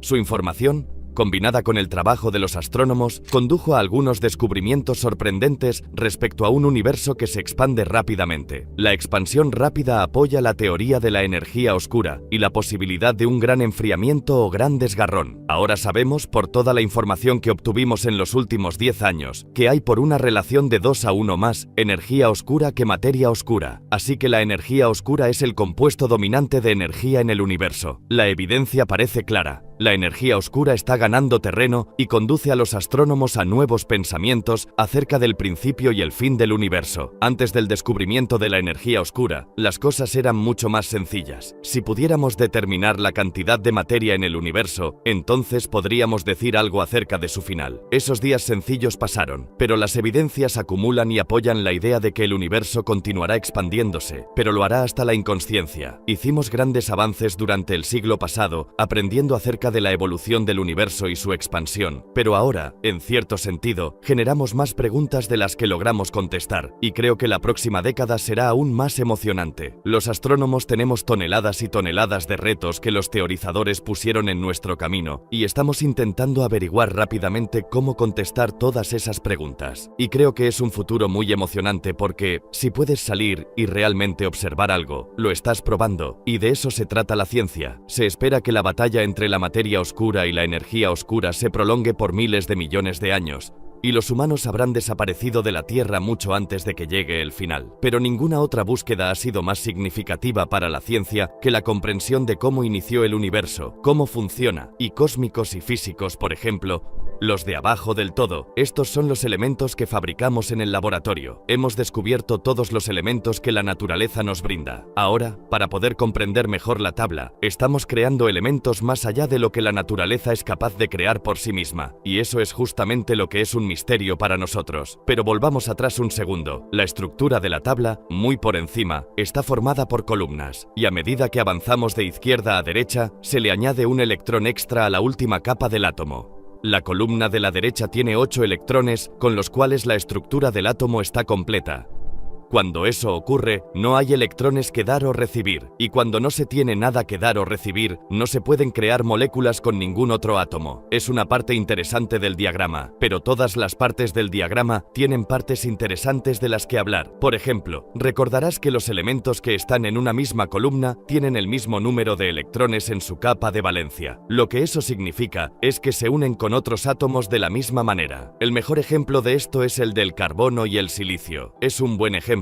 Nuestra vida está basada en el carbono. Toda nuestra bioquímica está basada en el carbono. Justo debajo está el silicio. Así que puedes preguntarte, si la vida puede basarse en el carbono, ¿por qué no puede haber vida basada en el silicio? De hecho, en un episodio de Star Trek, la famosa serie de televisión, se hablaba de la posibilidad de una forma de vida basada en el silicio. El silicio es uno de los ingredientes presentes en una roca. Las rocas son bastante estables, así que imaginaos una roca. En este episodio se imaginaron la vida basada en el silicio como una roca andante que pudiera moverse a través de las montañas, del mismo modo en el que nosotros atravesamos el aire. Es una buena trama, pero resulta que aunque la vida basada en silicio es posible, no es necesaria porque el carbono es mucho más abundante que el silicio en el universo. Los lazos del carbono no son tan permanentes. Si se crean lazos permanentes, se restringe el número de experimentos químicos que la naturaleza puede hacer con tus moléculas. Que los lazos del carbono pueden romperse, unirse, volverse a romper y volverse a unir de nuevo, se puede experimentar con muchas combinaciones, y eso es justo lo que se necesita para crear la vida, para crear la complejidad que sabemos que tiene lugar en la vida. Isla de estabilidad. Además de las capas de electrones que existen en los átomos de la tabla periódica, el núcleo de cada átomo tiene una estructura de capas también. El núcleo está compuesto de protones y neutrones, y el número de protones y neutrones que haya en cada capa determinará si el átomo es estable o no. Está en una capa completa será estable. Si está incompleta, es más probable que se transforme en elementos más ligeros, dividiéndose en otros elementos de la tabla periódica. Ese es el origen de la radiactividad. Esos elementos con las capas nucleares externas completas y las capas de electrones también completas son los más estables de todos los elementos conocidos. Los que son más pesados que el plomo son inestables, y es una verdad universal que cuanto más grande sea el núcleo, menos estables, más inestables, duran fracciones de segundos, como mucho pueden durar un par de minutos antes de descomponerse. Recientemente, hemos descubierto elementos en la naturaleza de hasta 92 protones. ¿Cuál es ese elemento con 92 protones? El uranio, nombrado así debido al planeta Urano. Aparte de ese, hemos fabricado más de 20 elementos más pesados que el uranio, donde lo hemos conseguido, por supuesto, en laboratorios de física. El más reciente de los elementos tiene 112 protones, creado en laboratorios. Se llama copernicio. llamado así, por supuesto, por Nicolás Copérnico, quien teorizó en el siglo XVI el modelo heliocéntrico del universo. Conocido finalmente, la ciencia le reconoció, honrándole con el nombre de un elemento de la tabla periódica. Pues bien, la mayoría de los elementos de estructuras nucleares nos dice que los elementos con 120 protones o 126 protones y 184 neutrones podrían ser estables en periodos de tiempo prolongados. Podrían sobrevivir días, incluso quizás siglos. Hemos fabricado elementos de hasta 118 protones, de modo que estamos en el umbral de esta mágica isla de estabilidad. Aún no lo hemos logrado, pero pensamos que estamos cerca, y con esto contradiríamos la idea tradicional de que los núcleos grandes son inestables.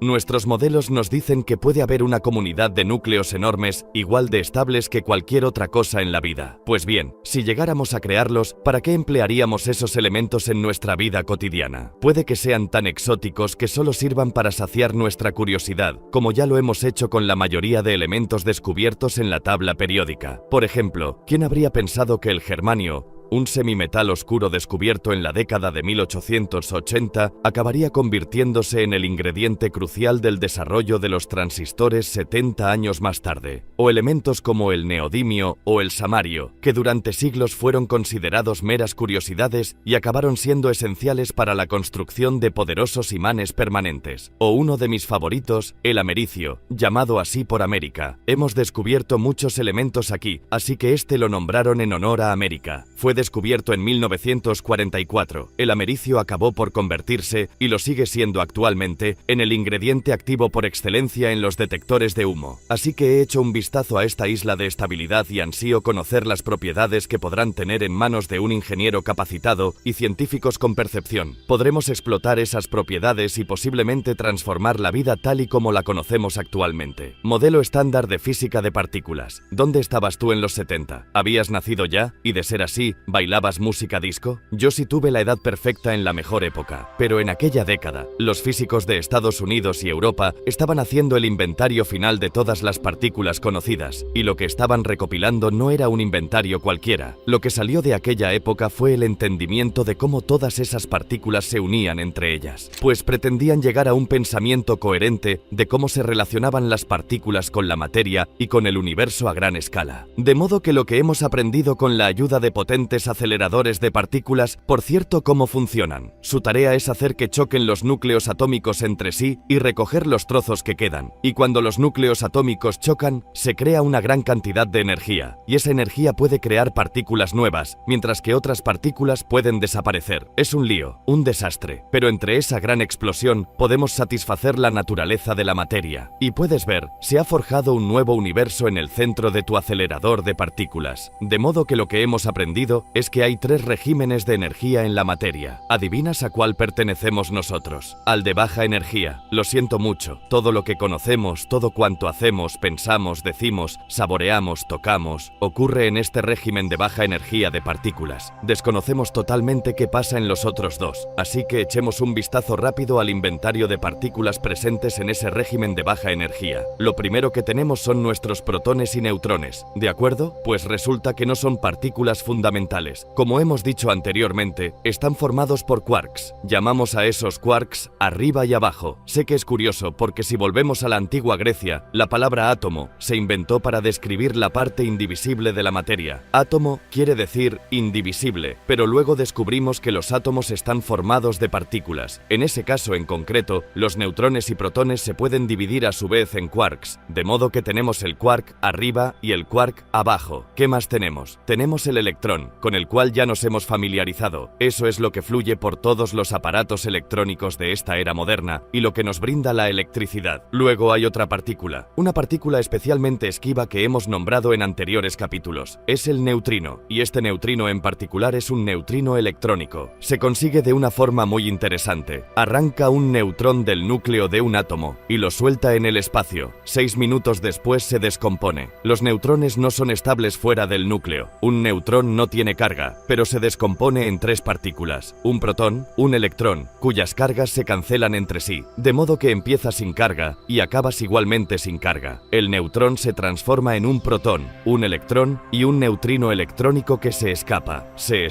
Así que tenemos el quark arriba, el quark abajo, el electrón y el neutrino. Y por supuesto cada uno tiene partículas de antimateria. La antimateria la inventamos nosotros, no los escritores de ciencia ficción. Es el ingrediente favorito de los viajes espaciales en las historias de ciencia ficción. La antimateria hace justo lo que crees que hace. Cuando entra en contacto con la materia, la aniquila y crea energía pura. La antimateria es real. Se crea cada día en aceleradores de partículas. La podemos encontrar en el centro de las estrellas. Forma parte del inventario de partículas que existen en el universo. Lo que tenemos es un total de 4 partículas y sus equivalentes de antimateria. Eso es lo que crea el régimen de energía de este universo. Repito, 4. Esas 4 partículas son los componentes de todo cuanto has visto, hecho, pensado, saboreado, tocado, chocado, arriba, abajo, electrón y neutrino. Bien, cada una de esas partículas tiene una partícula correspondiente en los otros 2 regímenes de energía. Vayamos al régimen de media energía. ¿Qué son? Los 2 tienen nombres muy curiosos.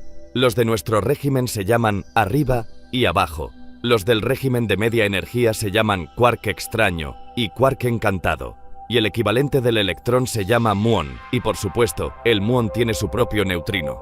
Si vamos al tercer nivel del régimen de energía, tenemos otros 2 quarks, el quark cima y el quark fondo. Y tenemos una tercera clase de electrón, la llamamos partícula tau, con su correspondiente DAO neutrino. Tenemos 3 generaciones de pares de quarks y 3 generaciones de electrones con sus correspondientes neutrinos. Pues bien, entre estas partículas hay otras 3 partículas que transmiten fuerza. De acuerdo. Otros 3 grupos de partículas que transmiten fuerzas. Están los fotones, que transmiten fuerzas electromagnéticas. También los gluones, mis partículas favoritas. Los gluones transmiten fuerza nuclear fuerte. Esa fuerza es tan potente que mantiene unidos los protones en el núcleo, contra su voluntad. De hecho, los gluones mantienen a los quarks juntos dentro de los protones y los neutrones. Luego está lo que llamamos la fuerza nuclear débil, propagada por lo que conocemos como bosones W y Z. Estas letras vienen del inglés. W viene de weak, que significa débil, y Z viene de Z. Ahora vamos a añadirle el bosón de Higgs. El bosón de Higgs, al que a veces se llama la partícula de Dios. ¿Por qué este nombre? Porque mucha gente la considera como la partícula que impregna el campo, que interactúa con la masa de todas las demás partículas. La masa de todas, y lo hace de una manera interesante. Crea un campo. Entonces la partícula intenta moverse a través de él y se encuentra resistencia. Cuando esta es más alta, lo consideramos más elevada, y si la partícula pasa sin ninguna dificultad, lo consideramos más baja. El bosón de Higgs imparte masa a todas las demás partículas. Así que, señoras y señores, este es el modelo estándar de la física de partículas. El modelo estándar. Si le añadimos la gravedad, puesto que no he mencionado la gravedad todavía, si le añadimos la gravedad, veremos que este inventario engloba todo el universo conocido, todo, entero por completo. Pero tengo que sentarme para hablar de esto, porque se me plantean algunas preguntas cuando hablamos de este inventario, y me pregunto por qué. ¿Por qué hay 3 regímenes de la materia y no 1 o 10? ¿Por qué hay 3? ¿Por qué las partículas tienen esas propiedades? ¿Y por qué hay partículas para empezar? ¿Son estas partículas esenciales? ¿Creemos que sí? ¿O es que ellas mismas tienen una estructura aún no resuelta, infinita, con una estructura interna en lo más profundo? O quizás, aún más interesante, ¿existe un entendimiento más simple que seguimos eludiendo? Teoría de cuerdas. Quizás haya un entendimiento más profundo del universo que nos espera a la vez que nos elude. Ahora mismo hay todo un equipo de personas planteándose este mismo problema. Son los teóricos de cuerdas. Y lo que esa idea ofrece es la esperanza, entre otras esperanzas, de unificar todas las partículas y todas las fuerzas de la física. ¿Y por qué iba a querer alguien hacer eso? Si nuestras descripciones de la naturaleza funcionan, ¿qué necesidad hay de tratar de simplificarlo aún más? Si no es solo por la elegancia en sí. Bien, pues este ejercicio, esta necesidad de combinar todas las fuerzas de la naturaleza y todas las partículas en una comprensión única y coherente, Ha sido una especie de santo grial desde que se empezó a estudiar el entendimiento de las partículas, y de hecho, uno de los pioneros en esta práctica fue Albert Einstein. Después del gran trabajo que hizo con la relatividad, dedicó la mayor parte del resto de su vida a lo que se llamó la teoría del campo unificado. Esta teoría fue su intento de reunir todos los elementos de la física en algo que quizás pudiera representarse con una única ecuación. No, por cierto, hay un gran antecedente para todo esto. En el siglo XIX se suponía que la electricidad y el magnetismo eran entidades separadas y distintas hasta que se demostró que podían ocupar las dos caras de la misma moneda. Bueno, cuando se descubrió esto, la electricidad y el magnetismo se unieron en una sola palabra, y de ahí es de donde nace el electromagnetismo. No siempre fue una única palabra. Comenzó como dos palabras distintas en el siglo XIX, hasta que se conocieron más datos sobre la estructura de la materia y el comportamiento de la naturaleza. Mientras tanto, a finales de la década de 1960 y principios de los 70, se descubrió que la fuerza electromagnética compartía la misma moneda con la fuerza nuclear débil. De todo eso salió una nueva teoría en la forma de entender el universo que combina esas dos fuerzas. Así que ahora grabamos y editamos un poco, y tenemos la electricidad y magnetismo que pasaron a ser electromagnetismo. Teníamos el electromagnetismo y la fuerza débil. Así que, en lugar de tener una palabra tan larga, tenemos lo que se conoce como el modelo electrodébil. Así que, ¿por qué no seguir con esta gran tradición hasta que se descubra la fuerza de la naturaleza de la que se derivan todas las demás? ¿Por qué no? Sería un resultado fantástico. No. Ahora pensemos en ello. No hay muestras en el cielo que indiquen que el universo en el que vivimos, independientemente de nuestra percepción del mismo, exista en 4 dimensiones, y solo 4 dimensiones. 3 dimensiones espaciales, X, Y, Z, y por supuesto, la dimensión del tiempo, T. En las últimas décadas, básicamente desde los albores de la teoría de cuerdas, se ha pensado que todas las partículas fundamentales que vemos y medimos no están separadas unas de otras. Se creía que simplemente aparecen de esa manera en nuestras humildes 4 dimensiones. Nunca habías oído a nadie decir eso, ¿verdad? Nuestras humildes 4 dimensiones. Quizás sea eso lo que está pasando en realidad. Debido a que en las dimensiones superiores, el teórico de cuerdas nos dice, existen estas vibraciones de las cuerdas de energía, y esa cuerda es lo que es fundamental, no las propias partículas. Las partículas son simplemente manifestaciones de esas cuerdas que vibran en nuestra dimensión, y si hacemos vibrar una cuerda en una frecuencia u otra, se presenta como una partícula u otra en nuestra dimensión. No existe ni la más mínima prueba que apoye esta teoría. Tampoco se ha sugerido ningún experimento que pueda ponerlo a prueba al alcance inmediato de la tecnología moderna. Pero no importa. De momento, pasaré por alto ese inconveniente. Agujeros negros. Uno de los grandes misterios del universo. Solo porque nos parecen fascinantes es cuál es la naturaleza de los agujeros negros. A los niños les encantan los agujeros negros, igual que les encantan los tiranosaurios. Supongo que es porque cualquiera de los dos puede comerte, y cualquier cosa que pueda comerte te impone respeto. Los agujeros negros son consecuencia de la teoría general de la relatividad de Albert Einstein, y esa es su teoría de la gravedad, la teoría moderna de la gravedad, en la que se describe la gravedad no como una fuerza de la forma en que normalmente la concebimos, una acción a distancia. La gravedad es la curvatura de la estructura del espacio-tiempo, space, el espacio-tiempo, o lo que es lo mismo, nuestras coordenadas en el espacio combinadas con nuestras coordenadas en el tiempo. Puede sonar muy exótico, pero no lo es en realidad. Por ejemplo, no puedes fijar una cita con alguien en un lugar a menos que también hayas fijado una fecha concreta, y nunca puedes quedar con alguien en un momento concreto a menos que haya un acuerdo sobre el lugar. Así que la intersección del espacio y tiempo ha estado con nosotros toda nuestra vida, incluso en nuestro idioma. No se da solo en nuestros pensamientos, son dos conceptos que van fundamentalmente entrelazados, espacio y tiempo. Todo este concepto de la teoría general de la relatividad nos lleva a una declaración fascinante pronunciada por la comunidad de la relatividad que resume lo que ocurre, que la materia le dice al espacio cómo curvarse, y el espacio le dice a la materia cómo moverse. No bien, lo que esto nos revela es que en las regiones del espacio que tienen una gravedad muy alta, la curvatura del espacio es tan profunda en su interior que si algo quisiera salir de esa curvatura, no podría. ¿Cuál es el límite? Resulta que hay una especie de zona en la que incluso si se viaja a la velocidad de la luz, la energía es insuficiente para salir de esta zona. No se puede salir. Si tú estuvieras en esa zona, si la luz no es capaz de salir y la luz es es lo más rápido que conocemos, entonces nada saldría. Es oscuro y es un agujero, por eso lo llamamos agujero negro. Pero aquí viene lo más interesante. ¿Yo estoy en la Tierra? ¿Puedo una piedrecita tirarla para arriba? ¿Qué volverá a bajar? Si la tiro más rápido, llegará más alto antes de volver a bajar. Existe una velocidad con la que puedo tirar esto de tal manera que nunca regrese a la Tierra. Y se puede calcular, se puede experimentar, se ha demostrado con las misiones a la Luna. Son 11,2 kilómetros por segundo. Yo no tengo la fuerza suficiente para hacerlo, pero prometo que si la lanzo a kilómetros por segundo, saldría de la Tierra y no volvería nunca más. Esa es la velocidad de escape de la Tierra. Si un objeto se aproxima a las dimensiones de un agujero negro, entonces la velocidad de escape que se obtiene es más y más y más alta. Y del mismo modo en que puedo jugar a atrapar esta piedrecita o una pelota en una superficie donde la gravedad sea muy alta, podría jugar a la pelota con un haz de luz, porque ese es el camino que lleva la luz a través de la gran curvatura del espacio-tiempo en las proximidades de un agujero negro. Ahora, eso plantea algunos fenómenos interesantes. ¿Qué pasaría si caemos en un agujero negro? Te preguntarás, y si no te lo preguntas, lo hago yo por ti. ¿Qué pasaría si te cayeras dentro? Bueno, vamos a lanzarnos con los pies por delante. Has caído dentro. Eso es lo que ocurre. Es lo siguiente. En el centro del agujero negro, la gravedad es tan intensa que a medida que te acercas al centro, puesto que estás cayendo dentro de él, a medida que te vas acercando cada vez más, la diferencia de gravedad entre los pies y la cabeza es mayor.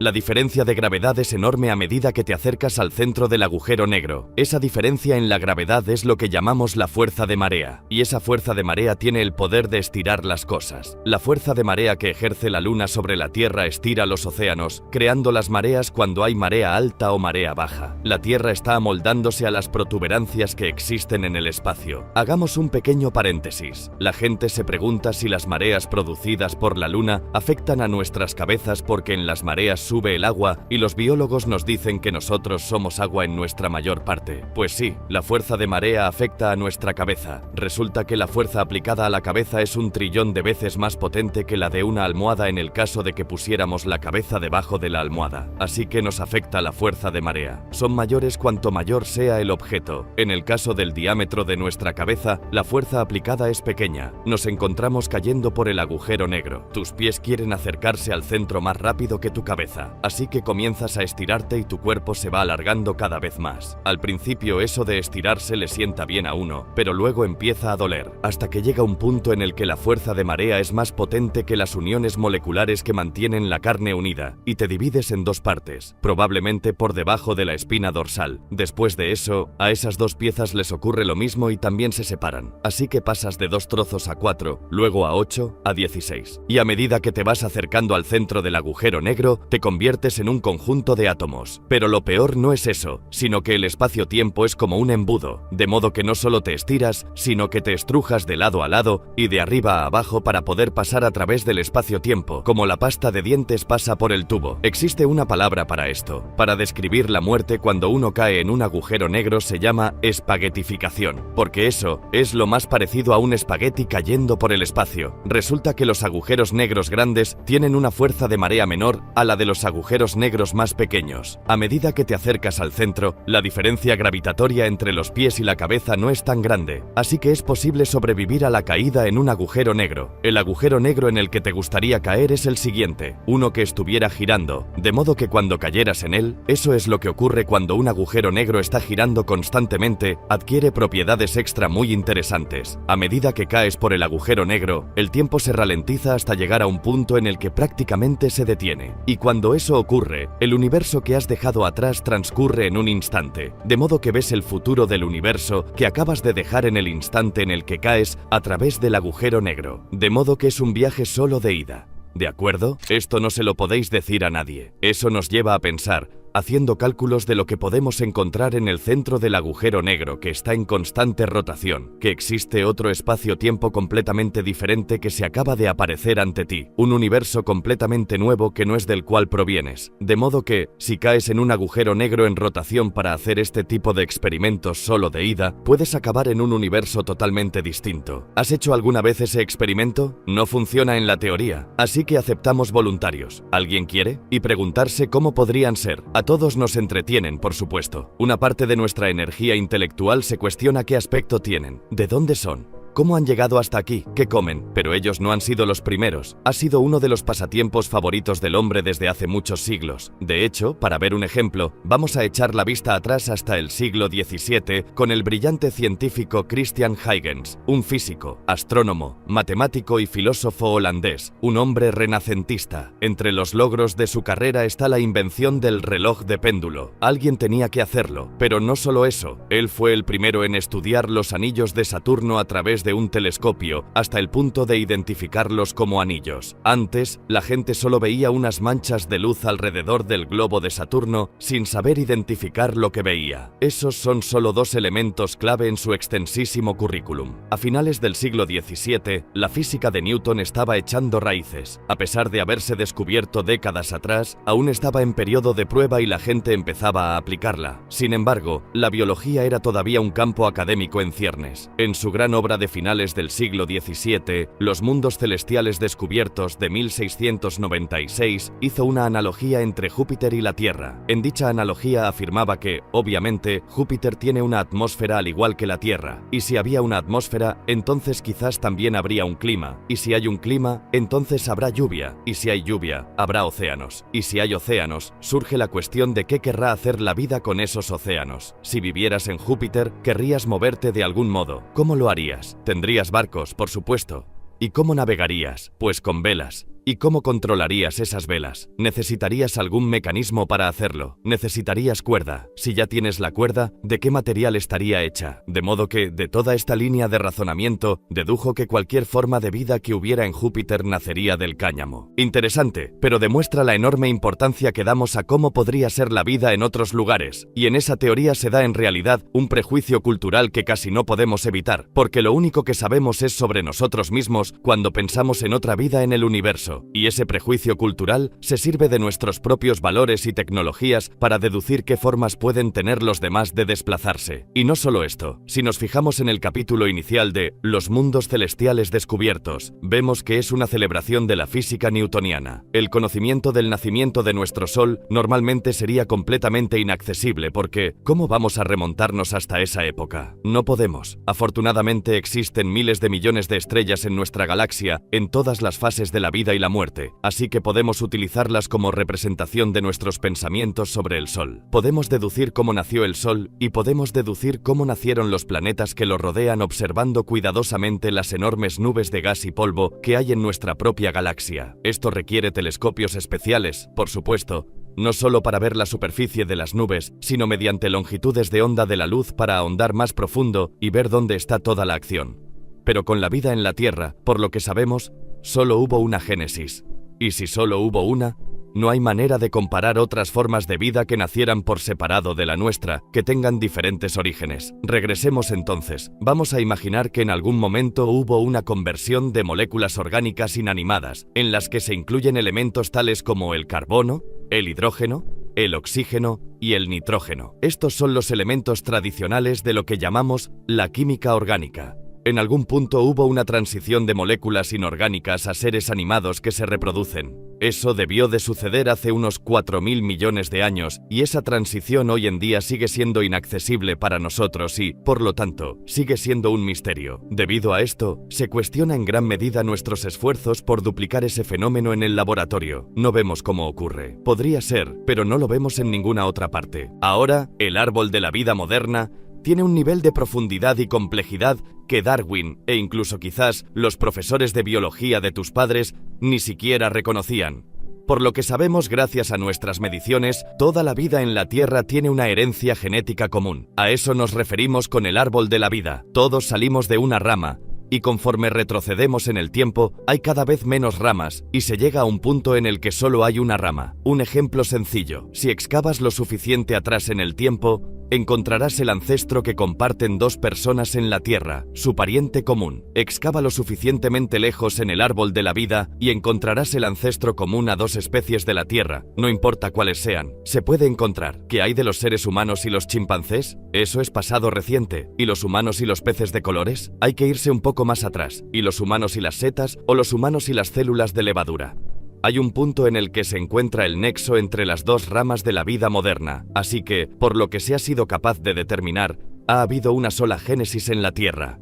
Así que, para poder entender la vida y entender cómo llegamos hasta aquí, lo que necesitaríamos sería una segunda génesis en la Tierra o un conjunto de planetas en los que se dieran diferentes etapas de la formación de la vida, tal y como hicimos para estudiar la formación de estrellas y planetas en la galaxia. Esta es otra de las motivaciones a la hora de buscar otros sistemas planetarios en el espacio exterior. Si en ellos encontramos vida, haríamos un gran inventario de todo y después compararíamos y contrastaríamos. Así que lo que tenemos que preguntarnos, no obstante, es, puesto que en la Tierra todo sucedió muy deprisa, todo lo deprisa que se puede esperar, se llevó a cabo en un par de millones de años. ¿Por qué no ha habido un segundo árbol de la vida en la Tierra, o varios, coexistiendo en paralelo en la Tierra primitiva? Todos los datos que se conocen sobre la historia de los fósiles en la Tierra nos muestran que la vida comenzó casi tan pronto como las condiciones terrenales lo permitieron. Durante los primeros 500 millones de años aproximadamente de los 4.500 millones de años de historia de la Tierra, el planeta aún se estaba formando, seguía acreciendo material sobrante del sistema solar naciente. A este periodo se le conoce como el bombardeo intenso tardío, y la palabra acreción, como decimos en astrofísica, es solo un eufemismo para describir los continuos impactos de cometas y asteroides con planetesimales, es decir, planetas que aún no se han formado del todo, pero si chocan se desintegran y pasan a formar parte de ese material en lugar de otro planeta que podría haberse formado, donde fueron halladas. Ese es un hecho interesante. Nos quedamos con ese hecho también. Bien, tenemos la existencia de microbios extremos, los microbios que pueden prosperar en ambientes extremos. También tenemos rocas que pueden lanzarse al espacio interplanetario, lo que les permitiría algún día aterrizar en otros planetas. Con el tiempo, debido a los cálculos, muestran que, por ejemplo, rocas de Marte han llegado hasta la Tierra, rocas de la Tierra han ido a parar a la Luna y a Marte, y así sucesivamente por todo el sistema solar. Ahora, hay pruebas que demuestran que hubo agua líquida en el Marte primitivo, pruebas verídicas. Pero Marte está completamente seco hoy. Pero miremos las características de su superficie. Hay cauces secos que serpentean y hay llanuras aluviales y lechos de lagos. Todo completamente seco hoy, seco como una pasa. Algo malo sucede en Marte, no sabemos qué, pero algo malo en su día. Sin embargo, suponemos que Marte fue todo un oasis. Por lo tanto, puede ser cierto que Marte fue húmedo y fértil mucho antes de lo que lo fue en la Tierra.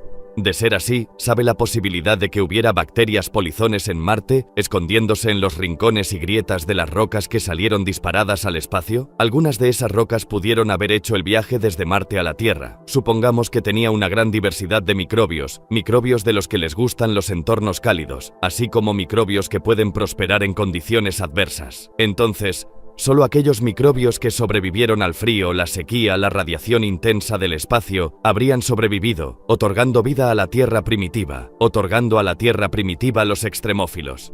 Esto se conoce como panspermia, y ello implica, si es cierto, que toda la vida de la Tierra se extiende de los marcianos. La realidad de la vida nos lleva a un par de preguntas interesantes. En mi opinión, supongamos que encontramos vida en Marte y se basa en un ADN.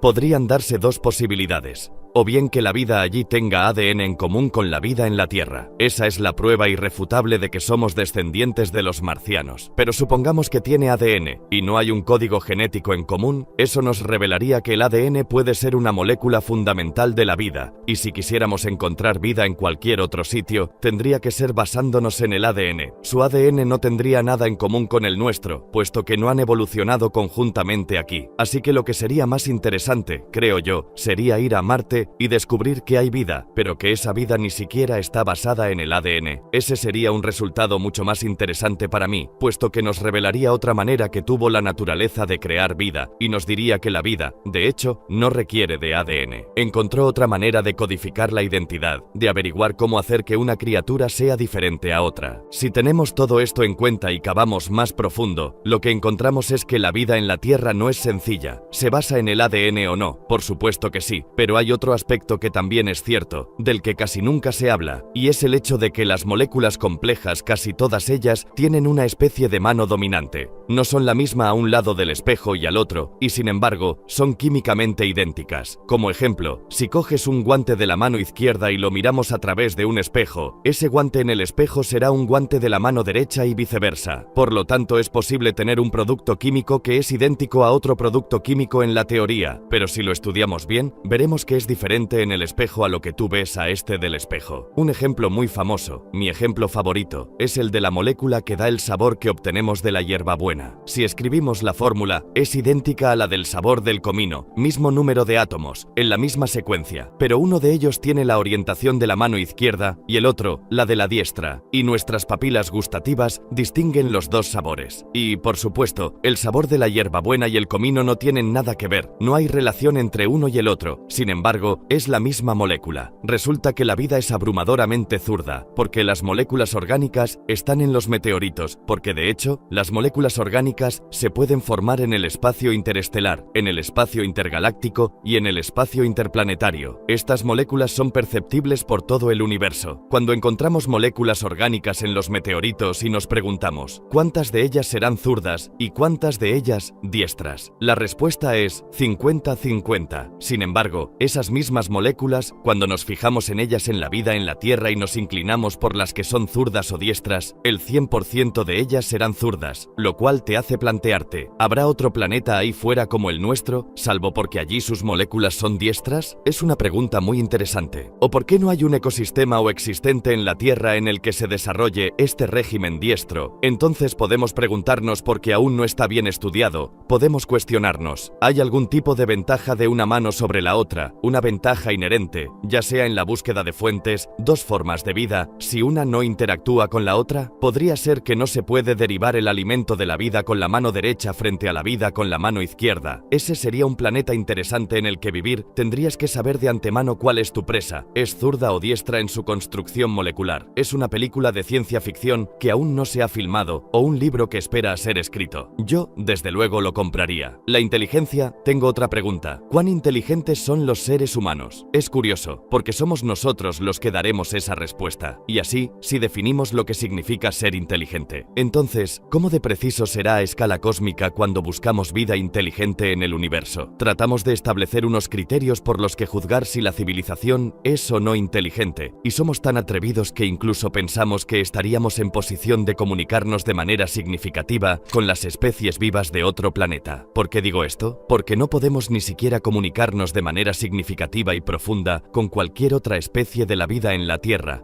Y los otros seres de la Tierra son criaturas con las que compartimos ADN. Lo que quiero decir es que, a pesar de que pienses que puedes hablar con tu perro, no son conversaciones profundas. No son el tipo de conversación que te imaginas teniendo con un extraterrestre. Por eso me cuestiono nuestra audacia al decir que somos inteligentes. Podríamos mantener una conversación con cualquier otra especie inteligente. Eso es ser un poco atrevido, arrogante. De hecho, vamos a profundizar en esto, vamos a explorar qué significa. Vamos a comparar la inteligencia humana, como la definimos, con la de un chimpancé, utilizando nuestras propias definiciones. Nuestro ADN es casi idéntico al del chimpancé. La diferencia es insignificante. La diferencia entre el ADN de un chimpancé y los seres humanos es menos del 1%. Por cierto, esta comparación sería válida con cualquier otro animal, de acuerdo, pero resulta más esclarecedor si nos comparamos con los chimpancés. Podría hacer la misma comparación con los perros, pero prefiero hacerlo con chimpancés porque son el pariente más cercano. Así que solo hay un 1% de diferencia entre nosotros. Y si lo pensamos, ¿qué gran diferencia puede marcar ese 1%? Escribimos poesía, tenemos filosofía, tenemos tecnología, tenemos la 9ª sinfonía de Beethoven, hemos descubierto la física cuántica, hemos construido el telescopio espacial Hubble. Pero, ¿qué pueden hacer los chimpancés más inteligentes? Básicamente, lo mismo que un niño humano. Incluso se les da bien algún lenguaje de signos rudimentario. Tal vez sean capaces de apilar cajas para llegar hasta un plátano o algún otro objeto de interés. Los niños también pueden hacer eso. Sin embargo, ese es el comportamiento de los chimpancés más inteligentes. Una vez más, estamos definiendo lo que consideramos ser inteligente. Ahora, imagina, si quieres, una especie de vida, una especie alienígena, tal vez. Seguramente su inteligencia genética sea un 1% superior a la nuestra, así como nuestra inteligencia es un 1% genéticamente superior a la del chimpancé. ¿Qué les pareceríamos a ellos? Sinceramente, creo que nos verían como idiotas como con babas. Es así de darse el caso. Entonces, el más inteligente de los humanos sería capaz de hacer lo mismo que sus niños. Imagínate sus investigaciones de los humanos analizando a Stephen Hawking y comentando: mira, sabe hacer cálculos de astrofísica de cabeza, lo mismo que nuestro pequeño Timmy en preescolar. Probablemente es lo que dirían sobre nosotros, porque eso es lo que decimos nosotros acerca de los chimpancés. Podemos seguir por ahí. Imagina a sus niños en edad preescolar trayendo a casa sus óperas recién compuestas para colocarlas en la puerta de la nevera, y nosotros en cambio que traemos a casa collages hechos de pasta. Sus preescolares llevarán a casa derivaciones de cálculo en lugar de dibujos pintados con los dedos. ¿Nos considerarían inteligentes? Esas especies nos esclavizarían y nos meterían en un zoológico. ¿Nos daríamos cuenta siquiera si lo hicieran? De hecho, ¿es la Tierra un zoológico para su propio entretenimiento? Si son mucho más inteligentes que nosotros, sería solo un ejercicio trivial en su cultura, porque nosotros lo hacemos con otras criaturas que no son tan inteligentes como nosotros. Bien, lo que más nos aterra es quizás el pensamiento de que pueda haber una especie así ahí fuera. Esa especie ha peinado la galaxia en busca de vida inteligente. Esa especie ha visitado la Tierra, ha observado nuestra forma de actuar, nuestra cultura, y llegó a la conclusión, en base a todos los datos que recopiló sobre nosotros, los que vivimos en la Tierra, que aquí no hay ninguna señal de vida inteligente. Llegados hasta aquí, ¿ya viste este otro video sobre el espacio? Yo no me lo perdería,